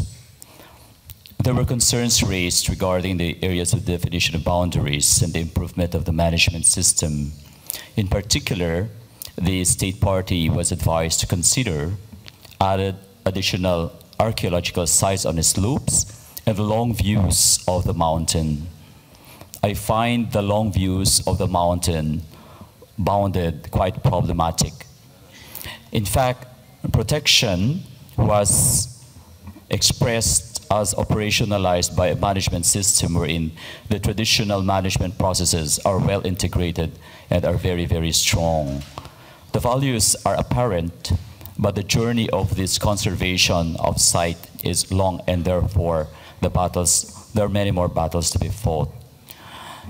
For the Philippines, we joined the caravan of state parties who are working towards the inscription of this site. Thank you very much, Madam Chair. Thank you very much. The last two committee members on my list, Malaysia and Qatar. Malaysia. Thank you, Madam Chair. We have noted this is the land of the legendary, the great Genghis Khan and his ancestors. In fact, this is the capital of that empire. We have noted also that the OUVs are fulfilled, and the concerns of ICOMOS, and as well as ours, with regard to the boundaries and also management had already been satisfactorily answered by the state party. We have no doubt, that this property warrant an inscription, and the little thing left could be, addressed by the state party in due course. We once again recommend for the inscription of this World Heritage Site. Thank you, Madam Chair. Thank you, Malaysia. The Ambassador of Qatar. Merci, Madame la Présidente. Sans aucun doute, ce site possède une valeur exceptionnelle. Ce qui m'attire dans le nom du site, c'est le nom. Le site s'appelle la Grande Montagne Burkan. Et Burkan, en arabe, c'est le volcan. Et Khaldoun, c'est le prénom comme le grand penseur fondateur de la sociologie, Ibn Khaldoun. D'ailleurs, ma distinguée collègue et amie de l'Algérie, instantanément, a appelé le site Burkan Khaldoun, en arabe, comme s'il y avait ce lien. Je pense que ça nous incite à réfléchir au lien. Et je reviens toujours sur ce lien dans l'histoire qu'il y a eu entre les civilisations. Merci, Madame la Présidente. Et nous sommes d'accord tout à fait pour l'inscription de ce site. Merci. Thank you very much, Ambassador. With committee members all having spoken now, I will turn to ICOMOS to respond to some of the points made from the floor. ICOMOS. Thank you, Madam Chair. In terms of legal protection, which is mentioned by several honourable delegates, we were pleased to hear the new information that was presented by the State Party on legal protection. We were particularly concerned to ensure that all aspects of this site did have adequate protection. Clearly, it's protected for its sacred nature, for its intangible attributes, and for its nature.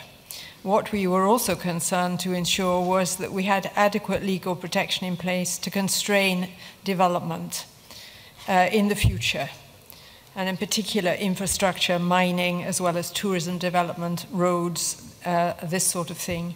And we were pleased to hear the information presented by the Honourable Delegate from Mongolia that certainly mining would not be allowed in the property, and that other legal protection for cultural heritage is now in place. In terms of the boundaries, as we said earlier, the scale and scope of the boundaries are not an issue. The one issue we had was how the straight line boundaries over very, very large distances could be appreciated at ground level in order for people to be aware and understand of the limits of this property.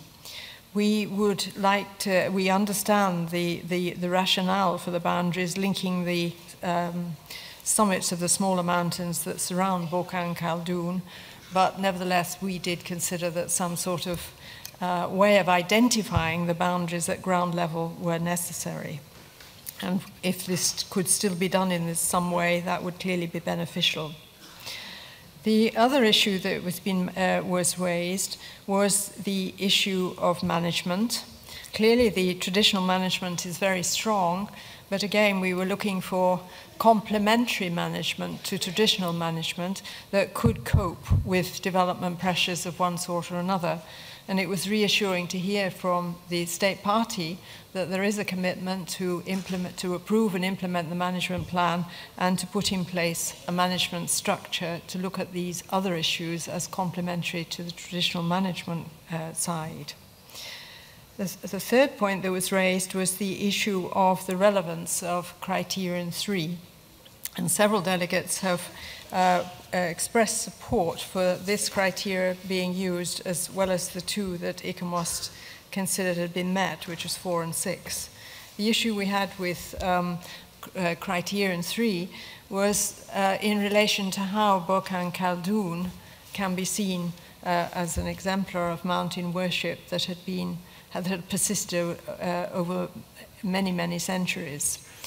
Mountain worship is widespread all over Mongolia, and we didn't consider that Burkhan Khaldun perhaps was a particular exemplar of the mountain worship that was different from the other mountains that had been designated by Chinggis Khan in his lifetime.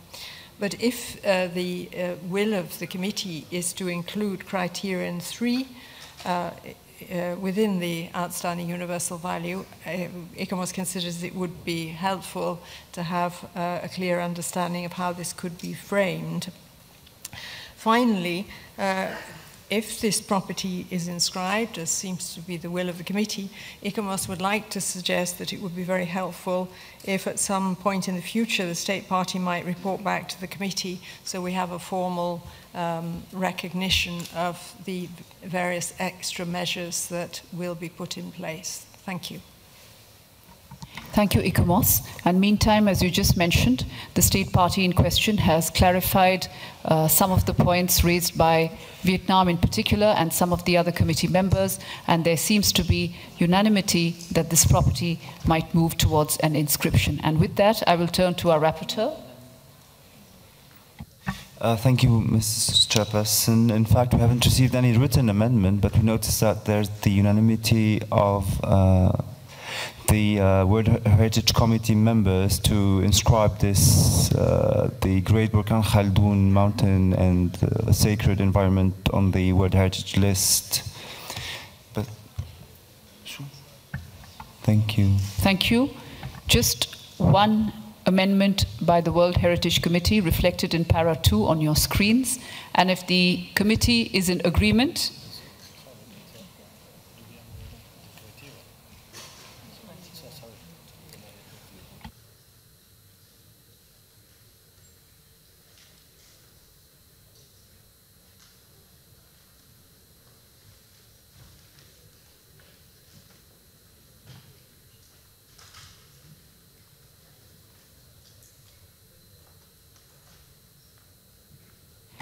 I'm just going to turn to ICOMOS to indicate the proposed criteria.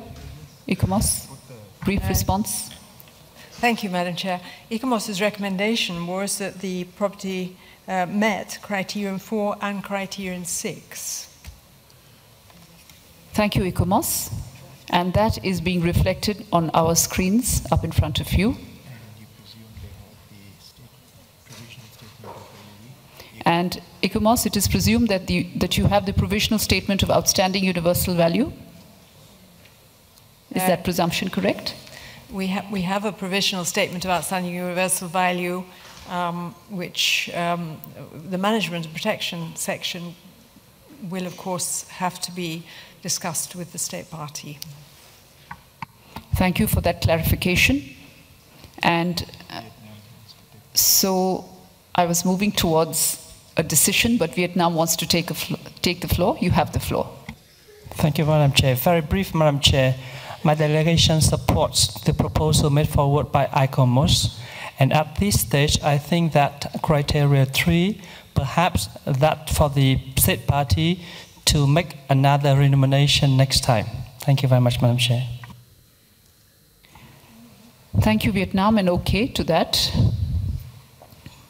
So, if there are no further comments, I will now move towards a decision of this nomination.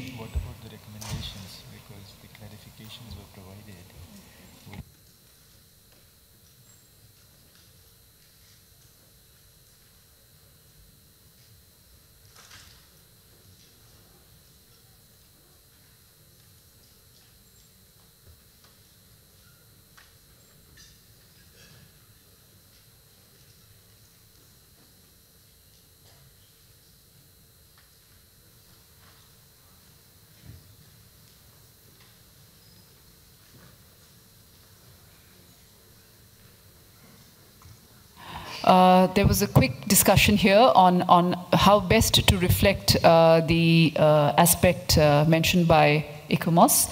So I will turn to them to suggest some language. ICOMOS. Thank you, Madam Chair. We would like to suggest that paragraph 4 of the recommendations is deleted, and in its place recommends that the state party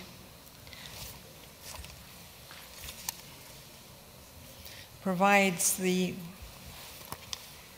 that recommends the state party to submit an updated report to the World Heritage Centre by the 1st of December 2018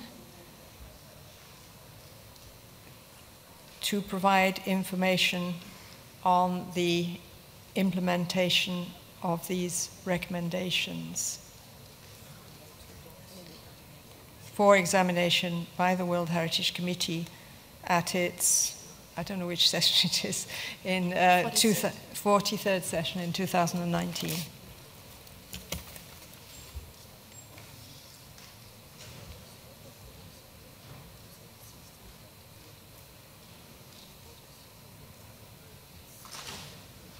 Thank you, ICOMOS, for that formulation.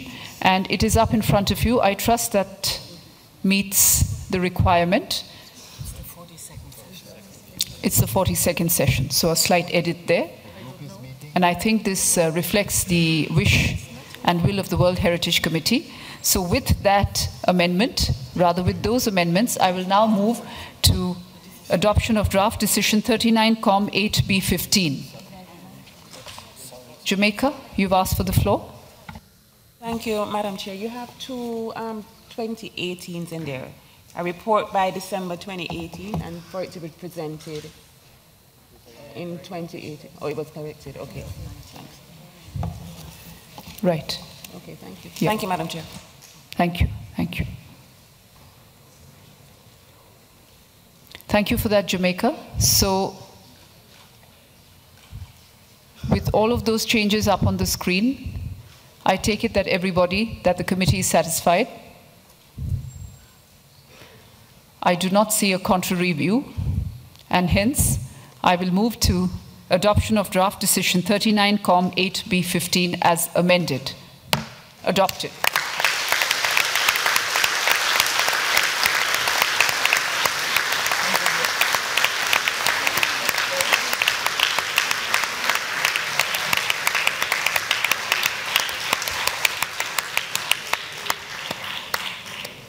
Let me congratulate Mongolia on behalf of the committee, and I have the honor to request them to take the floor for a brief 2-minute statement.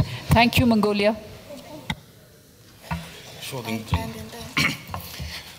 Thank you, Madam Chair, committee members, and ICOMOS.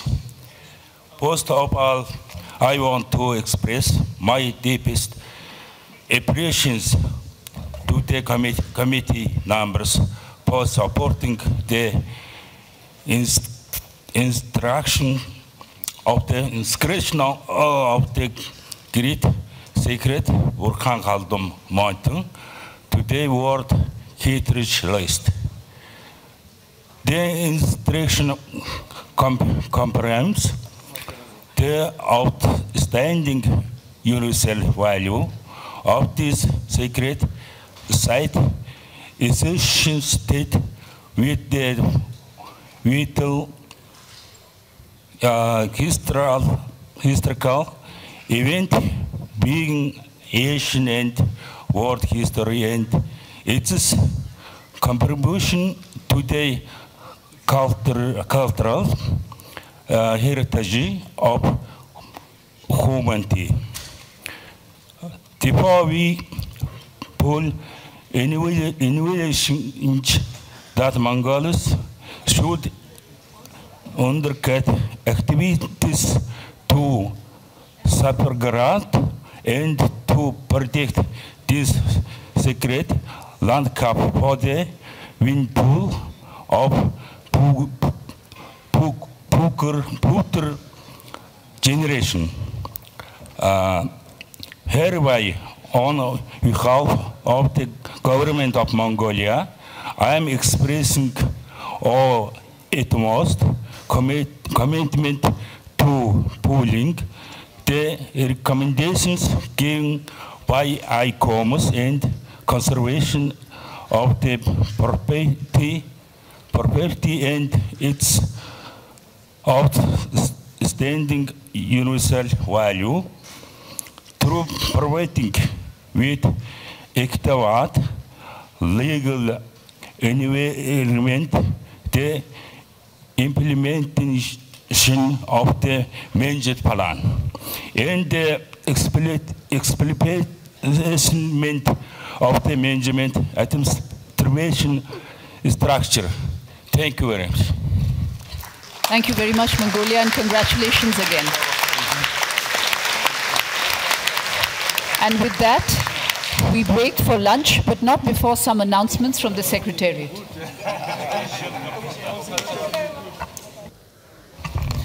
Thank you, Mrs. Chairperson. Two important announcements. The first one is the delegation of Turkey who would like to remind and to invite all participants to the World Heritage session, which is delegates, committee members, observers, to the reception that will be held tonight on 4th of July between 6:30 and 9 o'clock at the foyer on the occasion of the 17th anniversary of the inscription of Istanbul historic sites on the World Heritage List.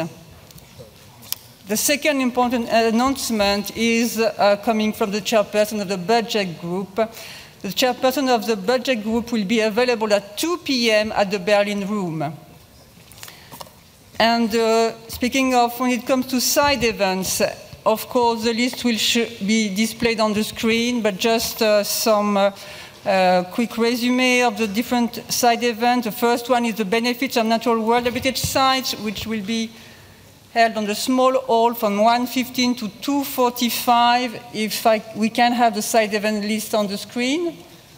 Thank you. The second one is understanding your outstanding universal value, how to operationalize OUV for better management of cultural natural World Heritage sites from 1 to 2 o'clock. The third one is human rights, liberation, struggle and reconciliation, Nelson Mandela legacy sites at the in the Rhine lobby from 1:15 to 2:45. And the last side event is the monitoring group of ICOMOS preventive monitoring of World Heritage sites, which will be held in the advisory body room from 1:20 to 2:50. Thank you, Mrs. Chairperson. Thank you very much. We meet at 3 p.m.